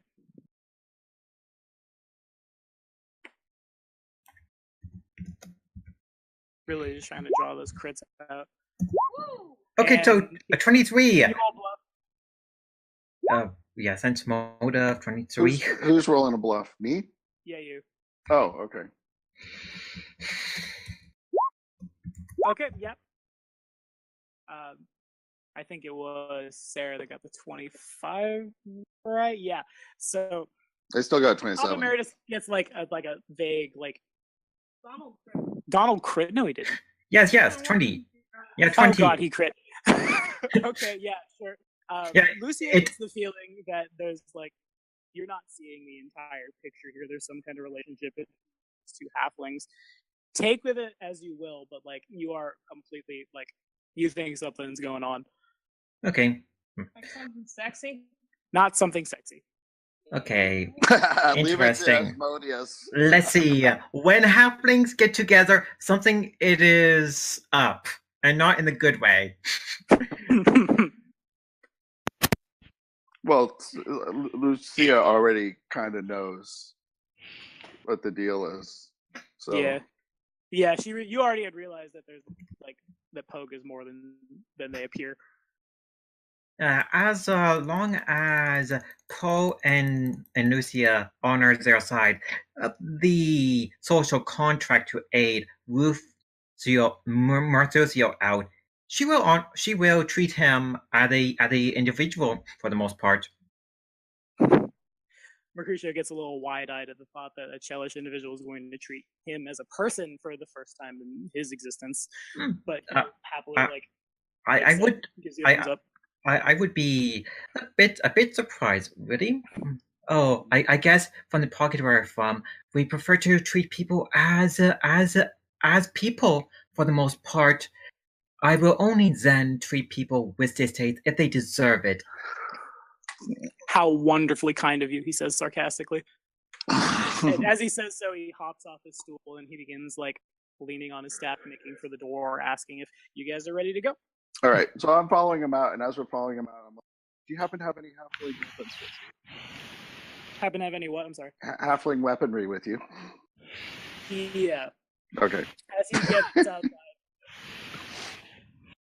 like he points his throwing staff at his at the like merchant cart that's being carried by this dog, and like it begins to like spin around magic school bus style, I guess is the best way to say it, and like you find yourself looking at a weapons stall. Nice. Pretty much any weapon you've ever seen in the Inner Sea region is just hanging out there. And he tells you that everything's for sale, but this one's on the house, and he winks at you. Nice. Ew. He doesn't wink at you that way. Tommy, I'm just curious. Using my character knowledge, would I know of ravens if they are a common animal in this region? At least for vermin, at least for what would be carrion animals. Ravens are, I mean, they're common mostly everywhere.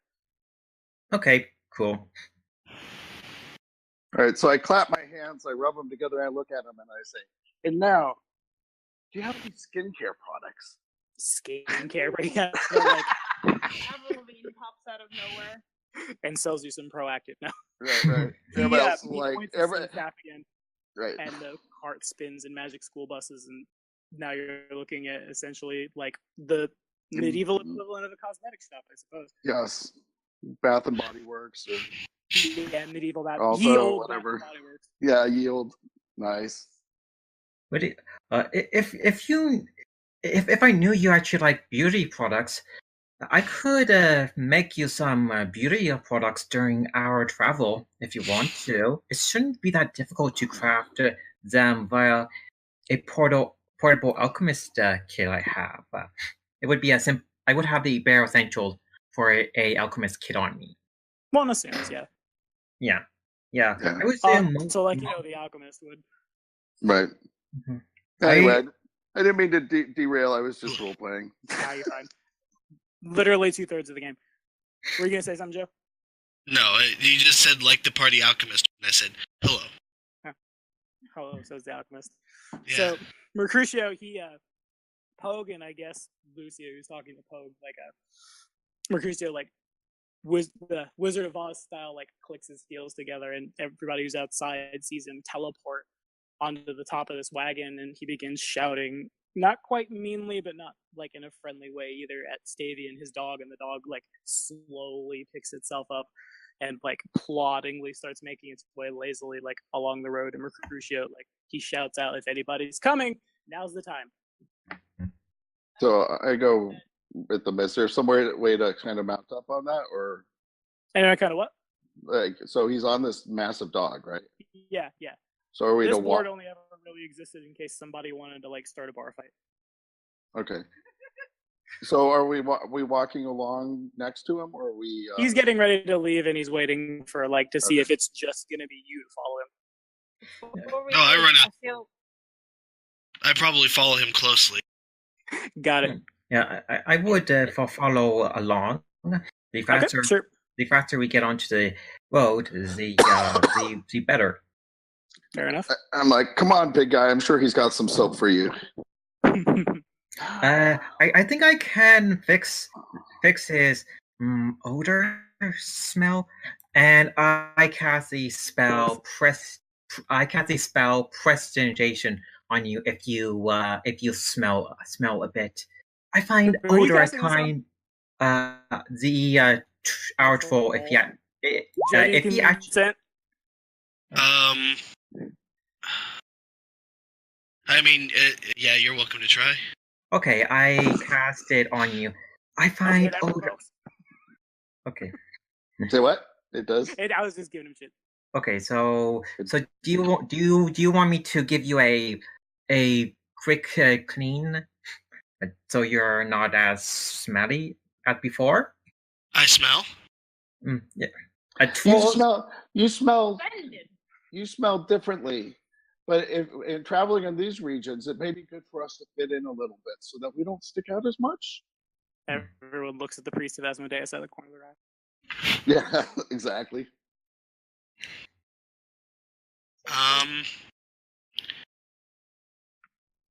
I'll roll a knowledge local check to see if that's true. Yeah, sure. Oh, Trust me. You get the feeling that by and large, like, it's nice to smell good, and that's pretty general consensus across the entire. Except for like if you go like the Hold of Belkson where the orcs live or something, they probably don't care as much. But everywhere else, yeah, smelling good is people. By the way, I am not. My character is not stupid. I will say that. Right. I have a 11 wisdom, 10 charisma, but I do have an 18 intelligence. I am still an alchemist. I need that intelligence. Right. So you may be very smart. Painful wisdom dump. Right. Yeah. Very smart, but just ignorant in the ways of the world other than what you thought about. Yeah. It's very easy to convince me of things, but if I find out differently, then I will know differently. Yeah. So, by the way, just meta for a second. When you're convincing somebody, it's not persuasion. What is it? Diplomacy? Or intimidating, or it depends, like, the method thereof. Okay. Like, one could bluff check, one could... There's a lot of stuff you could do. Oh, bluff's when you're lying, right? Yeah, but you could, like, use that lie to convince somebody. Like, you don't need to, like, do the bluff and the diplomacy. We can do one of those three, probably. Okay. When it comes to bluff checks or any social interaction roles, there are modifiers that a GM would add. So if you're on friendly terms with them, then you may get a bonus or the appropriate bonus for what you have to help convince them, such as like whether or not that person likes you, like racial differences. Thing. Usually, I just let, like, if it's a big deal, I'll let the NPC get a save or something. Yeah, true. I know with the linguistic check, if you're trying to fake evidence, there would be modifiers for that, for sure. Right. Okay. So it looks like everybody but the Oracle of Asmodeus is going with Crucio. Sarah, do you want to join him? Fine. Everybody sees the Oracle just kind of like bringing up the rear, not happy at all to be where you're going at all. So I'm like, get with the beat, Baggy. Yeah, I'm gonna yell back at the weird person from the afterlife. I'm gonna yell back at him like, if you don't want to come with us, you don't have to. I'm aware of this. As he continues to like sullenly follow behind. Note before we leave that the generic male NPC looks kind of like a weird combination of Morgan Freeman and Obama. Oh my god, yeah, he does. Hey, I just grabbed something. Really? Yeah. Like I guess Selleck Obama to me. Yes. Tom Obama. Yeah, Barack Selleck. Yeah. That's the Irish. Baramo Selleck. I am thinking of the halfling NPC phase. It reminds me of pretty bad with actor's name, but a very famous Irish actor face. Yeah, there's a lot of them that resemble that. Yeah. The dude from, was it Star Trek Deep Space Nine? O'Brien? Yeah, I think it's him. Could be O'Brien. Yeah. That face actually remind me of the one Star Trek mechanic on the Enterprise that had the accent. O'Brien. Yeah, O'Brien. If he didn't have the mutton chops, he would kind of look like O'Brien. Yeah. He doesn't have the pube head look though. I am so surprised that from the characters, I chose one that is not a art, that is a actual picture, not a hand like grab it off of like Google search. Here is a halfling. Not a graphic. Yeah. Hey, I'm okay with it as long as like that person doesn't find this stream and come down on me. I'm cool. All right, so a couple hours pass. You guys trek through like forest and like arid grassland that slowly starts to turn into desert. The road starts to get a little windy, and everybody roll perception. Okay. During the travel time, what type of a carriage is this exactly? I'm just trying to think possible ways to get in. The carriage is about as big as a house, and he had like teleported himself to the top of it. Okay.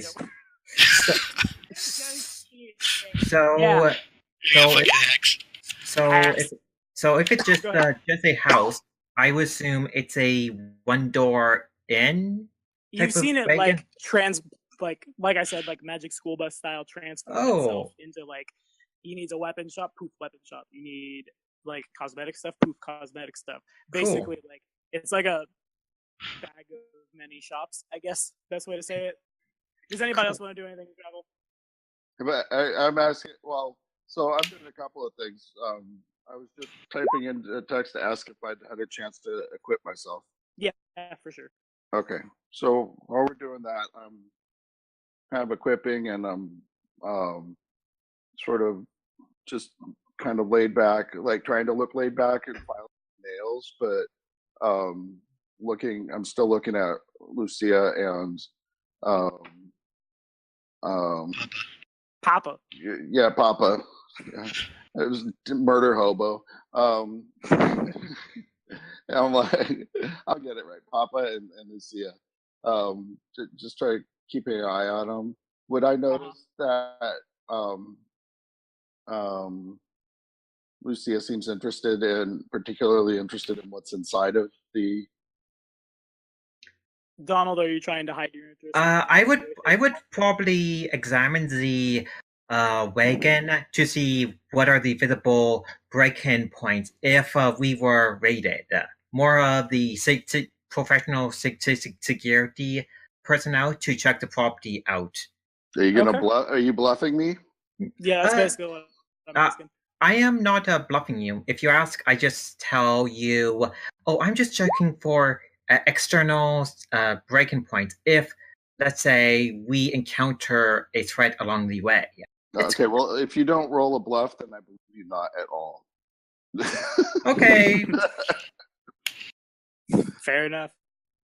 Joe, Sarah, want to do anything in transit before I get to I don't even know. Probably not much. Just observe the landscape around me, really. Sure. But during, like I said, like you begin sit fiddle like with my necklace. Yeah, I'm just figuring out. Okay, so if we have 3 hours of travel time, I would probably during that time make more magical ink. So I would use of blood money up to get 500 gold of ink. And this is used so you can like make more spells. That's what we agreed on? Yes. Okay, sure. Yeah. So as you do this, you begin to cast blood money, and you can feel like in the back of your mind a presence pulling on you, and like you get the feeling, you get the choice of like, do you want to pull from that person stored in an extra dimensional space that you have like 4 points in a bank of, or do you want to pull from yourself? I would probably pull from myself, so it's just 4 points total. Okay. Yeah. So everybody sees. I imagine you have to cut yourself to cast blood money. Yeah, I would cut myself, and then if they ask, oh, I am making magical ink. Very honest about it. Yeah. Sarah, do you have anything you're doing in transit? Nah, probably just putting a little like doily down for me to sit on. Fair enough. Now we get to the natural 20. Had seen. Well, the natural 20 means everybody passes as well too. Congratulations, everybody. Thank Joe for being so helpful. Did he really? No, he didn't. Oh, he did. Okay. So what did he do? I'd ask for a perception check. Joe crit and Donald now ones. Okay, so what we're gonna do is Donald's out of the first round of the initiative, and Joe gets an extra. We'll give Joe a surprise round. Yeah. You guys begin as the like terrain shifts fully into desert. You begin to hear growling, and a group of wolves bounce like out of nowhere out in front of the cart. As they do this, Stavian begins to whimper and just drops. Like a lot of dust probably is kicked up as he does this. He covers his eyes with his paws, and the whimper like shakes the nearby landscape. Is this the dog? Yeah, it was really hard to make giant dog mini. You should have just got a picture of Clifford and just stuck it on there. Just slap it on there. Yeah, we'd know. I should have just. I think there's like a whiteboard feature in Roll20. I could just dog goes here. Haha. Right. Oh, I thought that's part of the landscape. He's big enough. He's essentially part of the landscape. Okay. It looks really distorted. But... It's super distorted. So, Joe, you have roll initiative. Roll initiative. before. Like you crit, so you get a free like a surprise round essentially. Tommy. So would you say I would be Where are the on? wolves at? Hang on, Donald first. Oh, there they are. I see 'em. So would it be possible for me to be on top of the wagon here, so I have a No. bit of a height advantage? The wagon is like it's as big as houses. Mercutio got up there because he teleported. Okay, so I guess you could have like made a climb check to do so, but there's not any real like handhold. You'd be climbing a like flat surface. So I would assume before we got on the boat, we would probably get on top for our own safety. There's no, like I said, there's no real way to like get up there. Okay, so we've been walking on the sidelines. All right, more or less. why And is- Joe has an action before because he crit. Yeah, my action. I'm probably just going to. I see wolves. The wolves where I'm from are very vicious. Probably going to assume that these are also going to be incredibly vicious. So I'm going to go ahead and imbibe my mutagen. The spell I'll cast on myself at the beginning. I'll cast my enlarged person on myself, so I become large. Okay. All right, so let's have everybody roll initiative. Okay, I think I did. Oh, wait. How I do you need get to. a 0.5? It's a tiebreaker thing. Yeah. Okay. Okay, so I need to add my add my AC and hit point to my character token. Yeah, that would be. Yep. So 12. Okay. Let me grab a notepad real quick. I'm so used to having a fancy like magnetic initiative bar, and I don't know how to program initiative on here. So is my initiative showed up on the thing because there's like a message above it that says it didn't show up. 13. I see it as a 13. Oh, you know what you have to do? You have to select your icon first, and then roll the initiative. It says you wanted to send the result of this roll to the turn tracker, but no valid token was selected. That message. Okay. Yes. So grab your guy and then hit the initiative. God damn it. Well, it's still we got a 13. I see it. Yeah, and I got a 7 my first time. You got a 7. I'll be honest. I have no dexterity. How? He's just flying. So who don't I have? I don't have Donald. Donald, what'd you get? A 12. A 12. Okay. So you not 1, so you're out for the first round, and we'll have you go after me. During the travel time, I used up 2 of my spells to heal and to make the potion, the ink. That's fine. Okay, cool. Sarah, you're top of the initiative. You rolled a 22, didn't you? Is that a crit for you? No, okay. No, it's 16 plus 6. Initiative, didn't you? What? Did you take improved initiative? Well, she doesn't have 6 dexterity. That'd be nearly impossible. Oh, she does. So what do Sarah? She has a what? A 6 dexterity? No. Okay. The wolves block your path, and they're like growling and tanks and stuff. You see them? Yeah. I don't know what I thought that was. What it is my first ever attempt to make a map in roll 20. So. Mm-hmm. So what do Sarah? I mean, like, I guess they're not going to like straight to like attacks. You don't know. Well, can you make a knowledge nature check?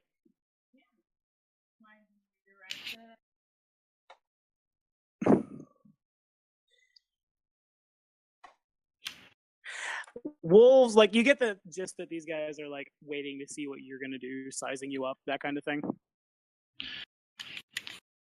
Oh, I just sized up, so. Yeah. How do you? It's probably a little awkward for the dog, but we can. Whoop, that's the dog. No doggy.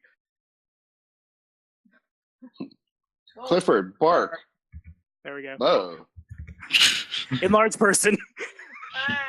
So what do you say? Probably right here. That's a little more friendly for the animals. Bad stink out here. Go, Sarah. It's your turn. All right. I have no reason to kill these wolves unless they start attacking us. That's not. They can't sign a contract for me. They can't So I'll probably just wait till they attack, but prepare stuff. Okay, sure. In that case, it goes next to Joe. Me. I have all my buffs on. You do. Yeah, I'll just 5-foot step. Does that And put I you in will. range? Yeah. Okay. And I'm gonna proceed to kick this dog's ass. All right. Nice. And then he nat ones. Okay, I always forget because I never do full attack characters. 5-foot step and then full attack. Does that work Yeah. still? You can full attack when you 5-foot step. Yes. Awesome. All right, everything looks correct. An 18 definitely connects, and 16 damage is. He's not feeling well. You hear the wolf. Okay, first claw. Mm.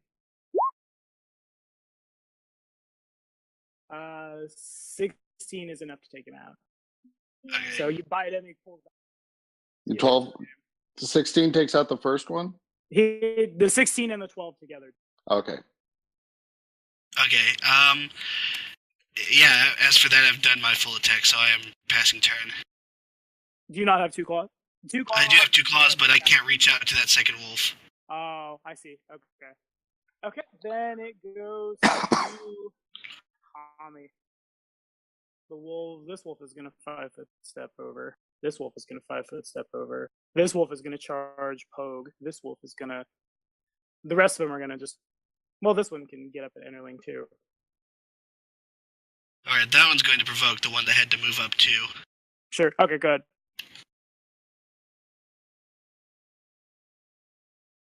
"24 hits, and it recoils, whimpering and barking and growling. Things of that nature. Then, let's see, we've got 1, 2, 3, 4 attacks going at Enterling. First one is... Does the 14 get there? No, it does not. Okay. Then Armor class is 15. Okay. And then neither does the 6. Then neither... God damn it. Yeah, the wolves miss wildly. Or they probably, like... Do you have natural armor on your guy? No, I don't. Well, now I do, because I have a mutagen and I've grown. Yeah, so they probably, like, bite into a bit of flesh that's a little, like, too callous to, like, pierce. Let's see here. Or into troll fat. You. It's a good chemical read. This wolf yonder, he makes like he bites out at Stavian, and Stavian, like, the wolf's fangs sink into the dog's flesh, and he whimpers loudly, but doesn't really do anything. And you get the feeling that he's just scared, and like the big dog isn't really hurt. Now I'm gonna try to attack Pogue. 9 probably does nothing though. No. Fair enough. Oh. Got it. So I can hit the big dog, but not the people that matter. All right. Bow wow in. So then that one is third. We're currently like. Good. I was my AC is 19. Gotcha. Right now. Fair. Maybe I should have done more than wolves then. Okay. So Lucia she had not won her perception check, so you are just completely caught unaware and go to Van. Okay, yeah. The way I would picture it, probably during travel time when I was looking up my spells. Oh, we are fighting now. Oh, there's a fight. Sure, of course. Okay, cool. No, did I miss anything? All right. Well, I bust out with my freedom fighter short sword, and I take a swing at the pupper. At the dude in front of me. Gotcha. Bork. That's not your attack roll, is it? Oops, wait a minute. No, wait, that's damage roll. We need to hit first. Yes. You didn't expect it. Do it again. Oh. Geez. Okay, yeah. Sorry. Okay, so is that 9 damage plus 1 sneak attack? Am I reading that correctly? Oh, do I get a sneak attack or not? Yeah, the one is just... the sneak attack was on accident. I just hit the wrong button. Oh, the creature is not flat-footed, so you don't really get the sneak attack bonus. Right, no, because they moved... Right, no, I understand that. I did it on accident, so... Fair enough. Well, yeah, you definitely. This is a good time to bring up a house rule that I forgot to bring up in the session 0. At the game that we play in real life with half of the party, if we crit for every like 5 over that thing's armor class, you roll, like say you crit against a human and your attack roll is 15 over his armor class, you roll like a d8 for body parts, and for like 5 is a minor injury, 5 over 10 over his armor class is like a major one, and 15 over is like you cut his head off. Do you guys want to run that? Assuming it would happen to you as well. Pardon me. Let's see. I use spells, so I'm not going to be critting with them. So that doesn't really affect me. So I don't know how that would work for my character if I don't use that attack roll for crits. Fair enough. Anybody else got a strong opinion about it? No, I mean my AC is high enough. Generally speaking, so we'll just run it as like just damage. Yeah. The wolf recoils as your sword bites into its flesh. Is that all? Yeah, that's all I get is one attack per turn at this level, right? Yeah, that's right. Yeah. Sarah, do you have anything you want to do with your held action before we start the initiative over? I'll cast Bane. Okay. Do you know what the radius is on that? 50 feet. 50 feet, so that's... Do they need a will save? I assume they need a will save. Will negate. Okay, what's my DC? 150. Oh, well, I failed. Yeah. So, let's see. 10 plus caster level plus mod, right? Yes. So 11 plus your charisma is what you cast off. So is that 16? Is that right? All right. So I've got 1, 2, 3, 4, 5. I got 7 to roll for. First one makes it. Second one does not. Third one does not at all. Fourth one doesn't make it. He makes it. He doesn't. I think that was 6. Isn't it 14 to beat? It's 16 to beat. Oh, okay. 5, 6. This one? 2, 3, 4, 5. Yeah, I got one more. And this one also fails. Okay, fair enough. So Sarah moves her action down to the initiative. And it goes to... Which ones are... Do you want me to mark them? Yeah. Okay, I'm not quite sure how to mark them. If you click on it, right? Then there's a little gear and there's a little like magnifying glass thing. Oh, I see. Thing. Okay. If you click on the magnifying glass, pick one of those icons that you want to use for veins.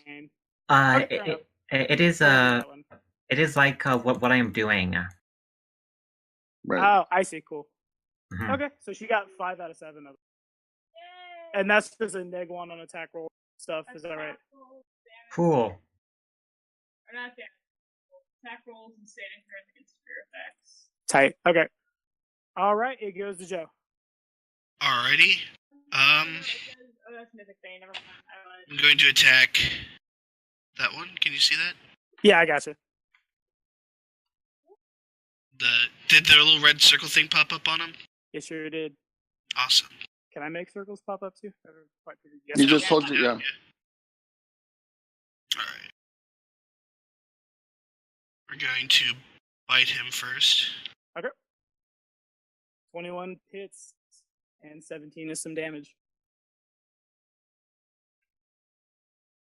Hey, by the way, do I get flanking from the dog? You do not. The dog is not actively participating in the combat. He's just towering. Oh, okay. Yeah, and flanking, they have to be like here. You have to be like on the other side, yeah. Here, or if there's a square, you'd be outside. Well, it has to be across from you.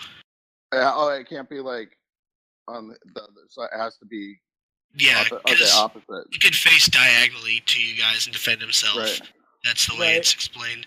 Okay. Does that 17 not kill that dog with the crit or with the damage I did to him? Oh yeah, you had hit him. Yeah, he is dead. My bad. Squish, puppy. 2 claws are going to go at this one. Sure.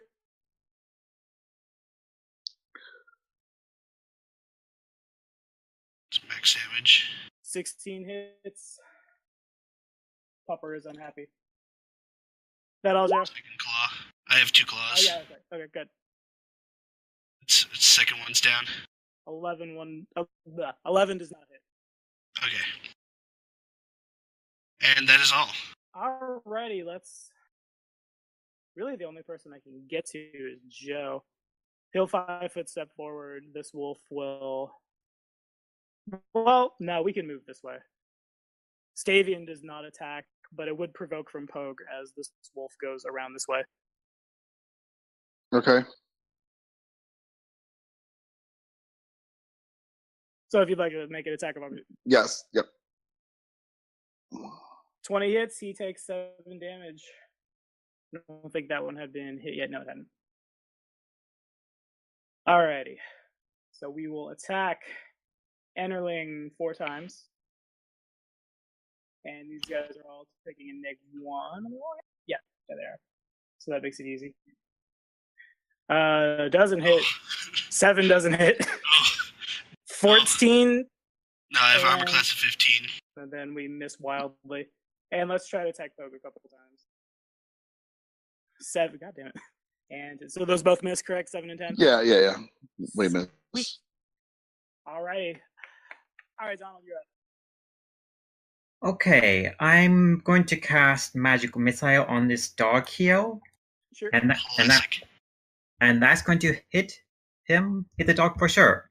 Right, yeah. Okay, so for 2 measly damage. Congratulations on hitting the dog. It is the GM luck is coming on to me now. Welcome to level 1.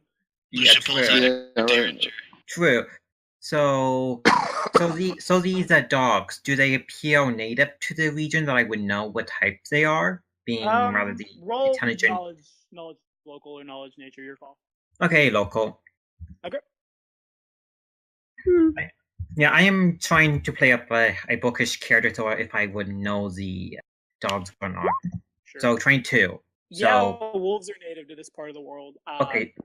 It's a little weird for them to attack a caravan in force like this, especially considering there's a much bigger dog standing right in front of them. But yeah, no, wolves are native here. It's not totally out of character to see them.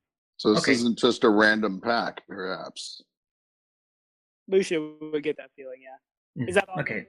Yes. Yeah, I'm just figuring. Okay, so these are natives and they're attacking. So probably for food or food is pretty scarce and they attack anything that comes their path. I'll tell you right now, they're about to become food. Right. What you doing, Van? I yell, do you need any more wolf pelts? And then I'm going to take a swing at the one that is trying to squeeze by. Okay. I'm probably just laughing maniacally, by the way. Right. Oh my god. Oh, wait a minute. Sneak attack comes later. No. I know. It's because it's at the top of my list. I just keep hitting it on accident. I see. A 13 does not hit, I don't think. Does not hit? Okay. 13 does not now. Okay. That's it. Level 1. Cool. Yeah, welcome back to level 1. Then it is Sarah's turn. Alright. I'll Can't move through the wagon. I'm not. You mean I'm not ethereal? Okay. Yeah, no. So You could go at a 90-degree angle through Stavian squares. Like if you were to go 1, 2, 3, 4 that way, you can do that. Okay.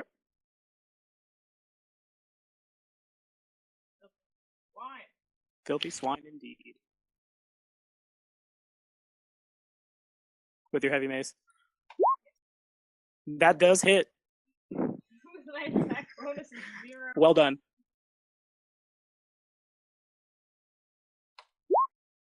Wow, that's pretty good with my 0 strength here. And you get an extra d6 of fire damage. Everybody sees Emeritus is speaking. He does so. His mace erupts into flame for that much more damage. I think that's enough to just kill him. Nice. I'm just curious. How much did you do? Yeah, he's dead. Congratulations, Sarah. Wow, my 0 strength really went all the way. Sarah, I'm just curious. So how are you doing the fire damage? Is it I gave it to her for giving me a backstory. Oh, okay. I just you have an remember. extra 4 points of strength. Joe can get a free spell, and Van has a animal messenger. Okay, cool. So I have a wasp. Yeah. okay, Can't so use it the in combat. okay, so the 4 strength for the blood money. So that is just a +4 strength modifier. No. It's like a temporary pool. You treat your strength as 4 points higher for the purposes of just blood money, only blood money. Okay, cool. I was just curious. Is that all, Sarah? Then we are, I think, back to Joe, aren't we? Yes, we are. Awesome. Still laughing maniacally, I'm going to attack this one. Okay. Actually, no, I'm going to attack the one that I was still attacking. Lash out. Come on. You got this. Oh, I crit. Oh. Damn it, Joe! Yeah, it's the goodbye, wolf. Congratulations. Just in twain, probably. There's a and then now there are 2. Okay. Tell us how you massacred this wolf. I probably clamp my jaw down around the top of its head and just probably either snap its neck through the wrenching of my jaw or crush its neck or head. There's a mangled far larger than it now. Right. Yeah. And now with my 2 claws, I'm probably going to lash out at this one actually, because he is more in front of me. Sure. Maybe David is on to something when he said that the Roll20 will prioritize somebody and just hand them crits. 24 does hit, and he does take 14 damage. My experience so far with Roll20 is that the dice god is favored either the GM or the player, or it's switched between both parties. Fair enough. And then my second claw. Okay. That doesn't 10 hit. doesn't get there. It does not. And then we go. I got my gimp claw now. Take a strong hand. Yeah. So if that's all, I think it goes to me. Yeah, it does. All right. So Mercutio, you guys are gonna hear him he begins not quite singing, but he kind of like chanting, I suppose, about something about the good old days. And you guys hear almost like a rubber band snap, and a rock comes catapulting over the top of the wagon he's standing on at one of the wolves. Is it like a old halfling thing that I can hum along with? Yeah, probably something like that. You probably recognize it. No. He does connect. But not for much. Good job. Good job. He does this much. This is enough to mop that wolf up. Knock it up? What? No, yeah. Knock the wolf up? No! It's enough to mop him up. The knocking up gets okay. Okay. Pathfinder. Okay. By Joe. I mean Enterling. Okay. I didn't. Not so much. And not so much. I didn't know Mercutio was into that. Does a 20 hit poke? It does, doesn't it? It does. Haha, I did it. So that much damage, and then what's my CMD plus 2? That was almost a crit. Does that number break your CMD? Does that break my CMD? Yes, because my CMD, it looks like is 14. That sounds right? Something like that. Okay, so the wolf bites into you, and he pulls his head back, and as he does, you fall on the ground, tripped. Okay. And then it goes to Donald. Okay, so I will move up. And which one of the these dogs, have they been injured yet? Yeah, I'm sure Enterling has taken some bites out of them. I don't think the very top one has yet. The one in front of me's been injured too. Yeah. Okay, I will. This dog has been injured. This dog. The next this one has not. This one has though. Okay, I will finish the one in front of me off. So another magic missile. So 5 damage. So the dog dead. That'll do it. Yeah. Cool. Okay, so I'm down to my last level one spell for the day. We did it. Yeah, it really was. It's 2. I have Ray of Enfeeblement and Mage Armor left. Fair enough. If that's your turn, we pass to Sarah. Sarah, you are standing like right behind this giant cowardly dog. The troll in front of you is giant and covered in wolf blood, and the human. No, yeah, you think it's a human child. The human child has been stripped by a wolf and is lying on the ground. What do? Bleeding a lot. Bleeding a lot. I don't care that much. I'll go. This is a great beginning bonding between a priest of Asmodeus and Poe already. I'm surprised we stayed a group for this long, to tell you the truth. Most of our home games don't. I'm surprised you built a group like this, considering we said no PvP. Hey, you guys aren't PvP. I trust you guys to like make good role play decisions and not be terrible. Speaking of terrible, an 8 does miss. Okay. What? Are you done, Sarah? Yeah. Then we go to Joe. Alright. As this scary-looking man comes up chanting, and you probably at least recognize Infernal, and takes a swing at this wolf and just misses wildly.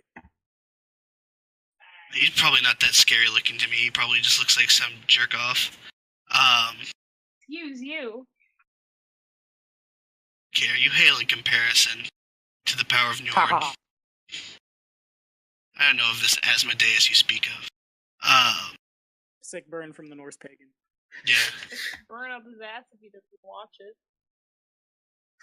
Oh, well. Go ahead, Joe. Yeah, I'm gonna bite. I'm gonna continue to kick this one's ass. 14 is tie to defender, Alright. which we run in this game because that's a house rule. Or there's like 2 people watching. Swatting him 19 with one of my claws. Yeah, that gets there. And 11 damage is enough to mop him up. Alright, then my second claw is gonna be coming at the last one alive. Okay. 12 damage it is. Yeah, you definitely connect. Then we go to me if you're done, yeah? Yep. Alright, this wolf is going to try to scamper away, taking the run action back this way. Okay. It would provoke tremendous. Yep.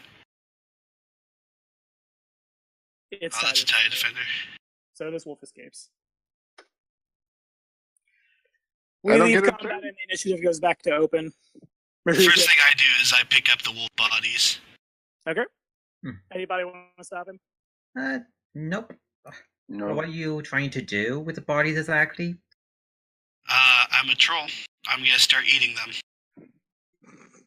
You guys see. I have a voracious appetite in order to maintain my regeneration. No. Yeah, I'm going to let you do that. I don't want to be troll feast.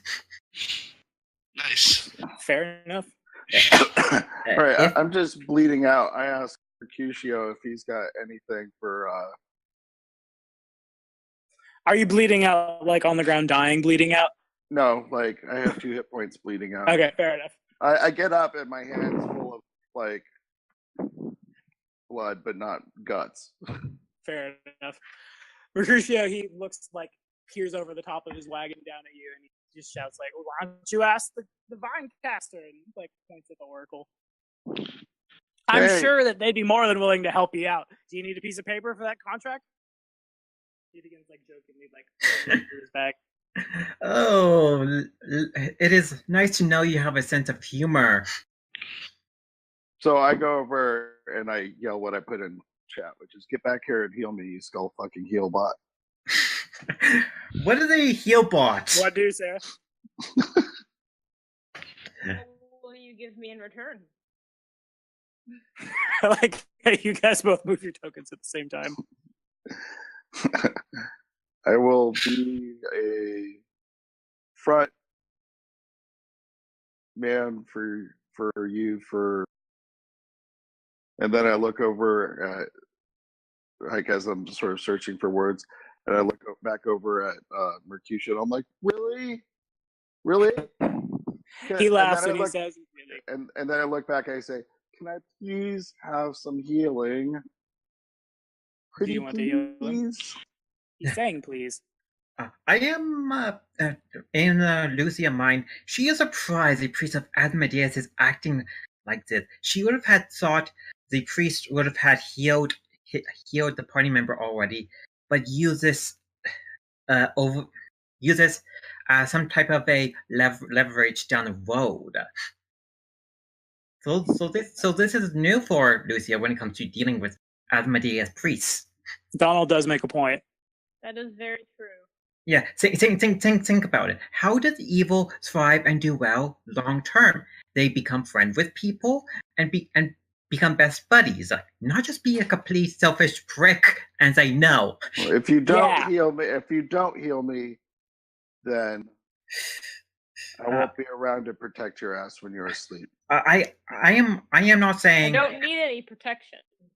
I saw the swing. You need the help. Hey, she killed one. Yeah, with help. I one-shot one of them. You didn't one-shot it. It had been hit. Oh. Yeah. So do you choose to heal him, Sarah? Well, but only so that you can remember who's dominant here. D8 plus caster level, Sarah. Mm-hmm. I didn't say. So I take a big. Not 6. She's hitting the wrong button. It's actually 4. Haha. I did better than 4. Oh, Jesus. Mercutio laughs.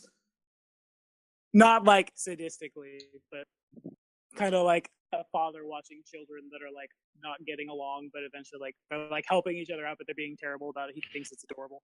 Papa, don't you see the benefit of helping people out? No. He says that positive energy flows from his hands and like the wounds begin to heal themselves. Well, maybe you will see the benefit of helping people one day. It's nice to have friends, you know. Do you have any health potions, Lucia? No, I don't have any potions on me. Start learning to make some. Jesus Christ. I mean. Christ. I am not a heal bot, you know. I'm a wizard. Wizards don't heal. Yeah, apparently heal bots don't either. Hey, clerics can be more than heal bots. Yes, they can. I'm surprised she took a cure spell anyway. They can be skull fucking heal bots.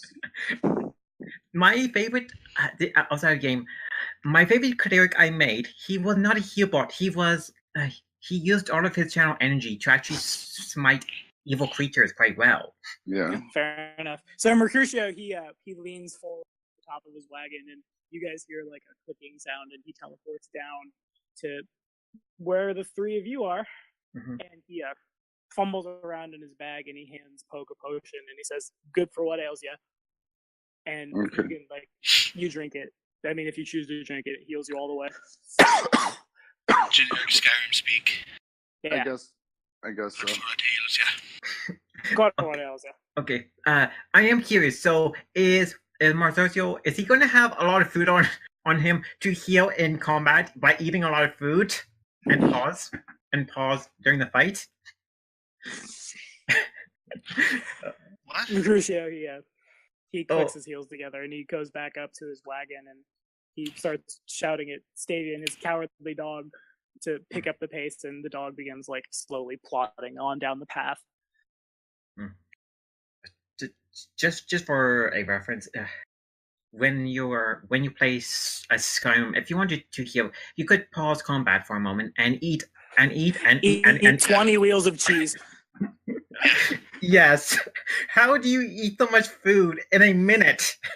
Or when you weigh too much, just like, oh, I'm over encumbered, starts eating. Converted into energy. Yeah. Right. So you guys, if nobody else has anything to do on the screen, you continue on for a little while, but eventually the sun starts dropping.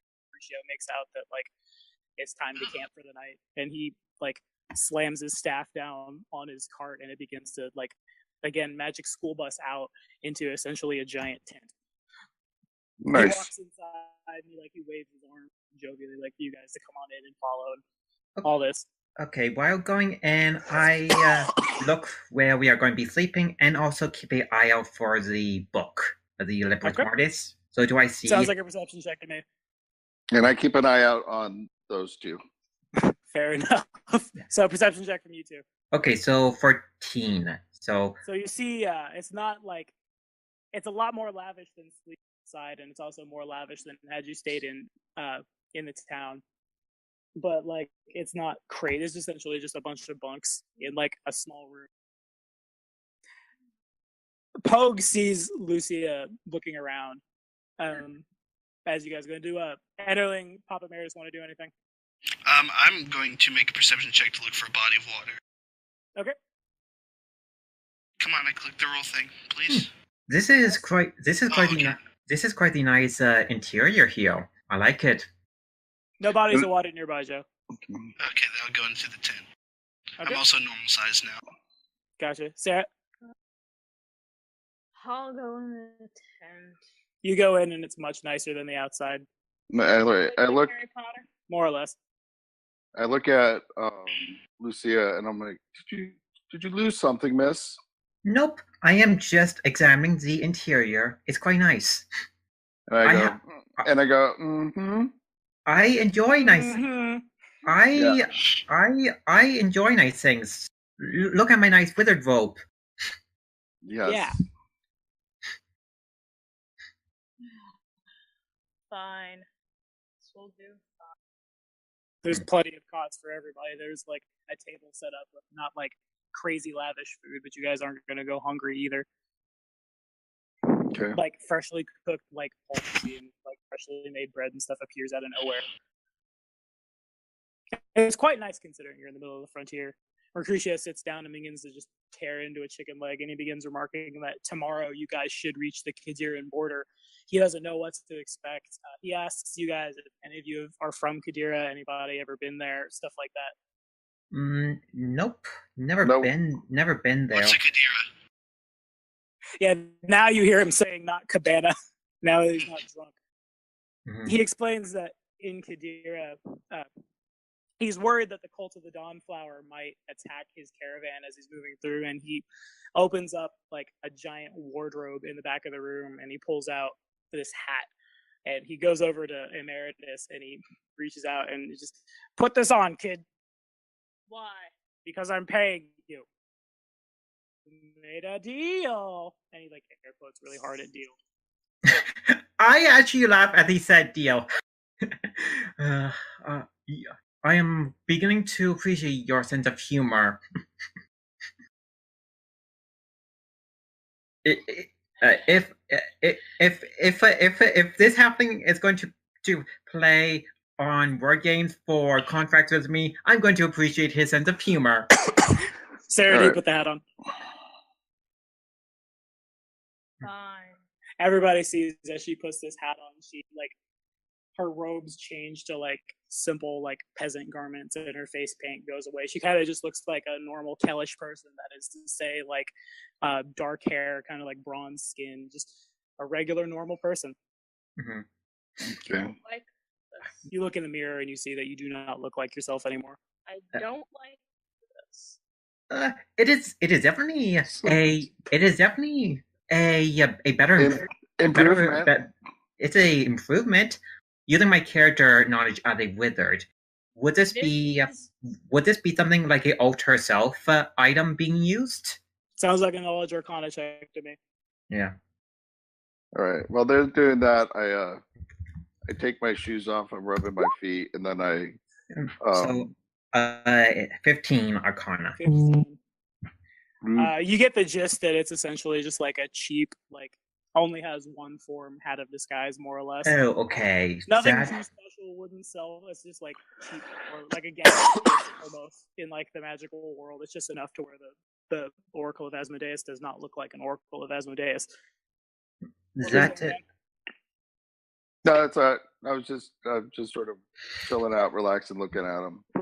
Fair enough. Mercutio, he comes up around Pogue. The people who still think Pogue is a human child might think this, but he puts his arms up like around you, and like he begins boisterously, like he's so happy that he's found like one of his kind out here, and like, and when he catches himself, he's like, somebody my size, of course. This is a human child. and he leans in and he whispers into Pogue's ear if Pogue has any idea how they're going to be able to cross the border, because you're certainly going to run into Taldan soldiers on the border. I'm just preemptively rolling that sense motive check there. Okay. Got it. I am going to sense what's going on. I know something. Sure. I know something is up for sure. I'll keep this bluff check secret. Accidentally doesn't type whisper. I mean, I have a D20. I can just roll that. Okay, so 19 sense motive. Okay. Sarah, would you like to roll sense motive? You see this? Do you care?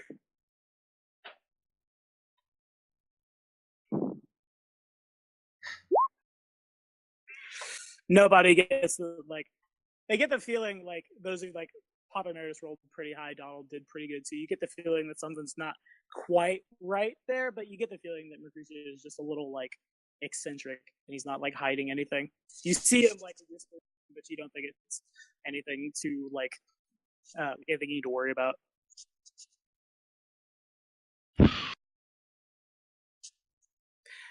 Mercutio looks at Pogue and just kind of like cocks his head a little bit, not trying to get attention from anybody else in the group, like waiting for a response.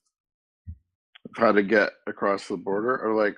Yeah, because like he's certain, okay. He's sure. I'm like, so why wouldn't we be able to get across the border?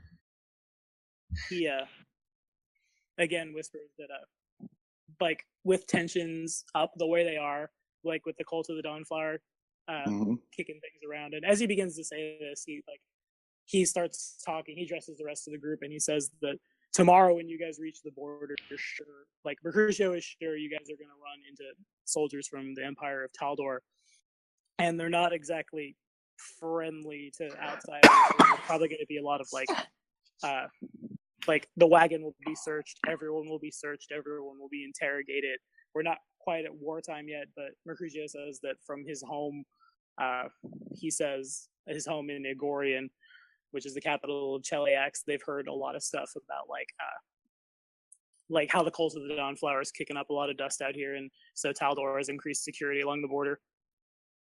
Okay. Yes, like the party at large, if they have any idea. I'm sorry, say that again. There's a big beep in the middle. Oh, yeah, sorry. He asks the party at large, like, if they have any idea what they want to do about, like, if they have any, how are we going to get past the guard, that kind of thing. Any suggestions at all? Go by sea. Let's see. As long as we have no business for them to investigate, as long as we're being honest and have no contraband, we should be able to go through the security quickly enough. You say this, and he kind of like looks you up and down, expecting you to have some kind of band. Looking at me? No, he looks at Lucia. Oh. I have no contraband. I don't see a reason to. He kind of like pulls at like the hem of his shirt, or like the collar of his shirt, rather. Like it is. Looks at the necklace that is hanging down, and he kind of it's just a religious symbol. That's it. I can easily just put it in my bag. He scoffs. He looks over at Annaling and says, "What about you, big guy?" What, an idea? Go by sea. Go by sea. He looks at out he opens up the flap of his tent and he like shouts out into it like, "Stavian, how do you feel about swimming?" And the dog just starts whimpering incredibly loud. You probably hear it. Probably scares up some birds and stuff as he does this and like shakes the countryside. He looks back at Ennerling and just like shakes his head. Sea is not an option. Fool. Should have bought a boat. Have like one of those wild thornberry cars that turns into. That's what he's essentially got. I mean, turn this wagon into a tent. That's better. Just without the boat feature. It's much better. And he looks over at Papa Meredith and just like he can't exactly look down on you because you're essentially 3 feet taller than he is, but it's like looking down on you from looking up, like, and are you going to play nice with all of the people and not get us in trouble, Mr. Asmodeus? And he gets like right up. Don't talk down to me, small one. Or what? will smite you. Savian, sick him! The dog continues, like, whining. Mercutio, like, waves his hand dismissively and moves over to his bed, which is the most, like, lavish of the group. He properly, like, flops down on it, and he says that, tomorrow we're gonna reach the border. It's best that we all get rest now. And he, like, claps his hands, and this little bit of light, like, over his bed winks out, and like, it becomes, like, essentially like a deeper darkness bubble where he is, and it's not too long before you hear the sounds of snoring. If we're knocking off at 10, this is probably a pretty good place to end for tonight. So I'll pass that experience here in a second. After a while, these will be worth hero points, but for now, they're not going to be worth hero points because we're not ready to pass those out yet. We'll start with Joe and move down the, like, line of characters in Roll20. In character reflection, get behind your eyes a little bit before we sign off as far as everything that's happened to you today. In character, what the hell happened? That's the real question I'm asking. Is who was that man? Why am I here? I'm glad I can make some money. That's nice. And supposedly this is Cabana, though as far as I can tell, there's no sea anywhere. It's really confusing. I don't know who these assholes are walking around. There's this child who's just being a, like, absolute confusing little thing. We have this weird lady who's, like, cutting herself. And then we have this dude who thinks he's really powerful. As far as I can see, all he has is a little flaming stick that he can smack things with. Little flaming stick. Well, I'm feeling generous. I think I am going to hand out a... It's under the understanding that we cannot use it yet to break the plot. There's no, oh, this happened, I cheat the plot. It's just, like, re-rolling and, like, things like that. How do hero points work? I'll link it in Discord after this, but basically you can use it to think, like, act out a turn, re-roll a failed check, blah, blah, blah. Okay. Anyway, let's go to Pogue in character reflection for the hero point. All right. So Poke's sitting there kind of as he's rubbing his feet, wondering how they're getting a little bit hairy already and they're kind of rough, and he thinks to himself and sort of out to Callistria, he's sort of like, hey, Callistria, what have you done to me? Like, hey, you've thrown me in with to meet with a contact who doesn't know what he's doing, and I don't know what he's doing, and two lawful or two, evil followers of Asmodeus from Cheliax who are surely, this is not a good mix, and oh my God, I wonder what would happen if I waxed my feet in front of them. I really need to moisturize them too.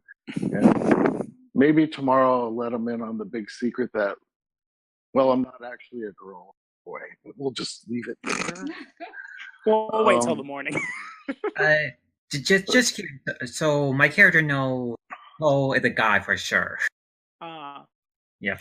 Yeah. Dan, go ahead, and you got the hero point. We'll move over to Lucia in character reflection. Okay, my character, she is quite pleased getting a job from a lich. She doesn't trust the lich so far, as there's probably nefarious purpose behind it. But then again, when you're a Asmodean, being nefarious and evil is the norm. So that's true. So she is going to play along to see what the group want with the Libris Mortis. I see. And then make plans for what to do with the tome once she get it. All right. But she really just knowing what Papa character so far, she is quite disappointed in Papa not taking the necessary precautions to hide her face in public. Fair enough. All right, you get a hero point, and Sarah, take us home in character reflection for a hero point. Okay. I don't really know what I'm doing with these scrubs. I've got an angry troll man very, very large, very smelly. I've got a little girl. Don't know why I'm hanging out with a little girl. It's kind of creepy. And I guess the Asmodeus follower of Asmodeus is fine for now. But well, that's. I don't know why I'm doing this. I feel strange. Fair enough. All right, take your hero point. You guys all get 600 experience. It is, I believe, 3,000 to level 2. Yes. For those of you watching, thanks for hanging out with us. Our next game will be next Thursday.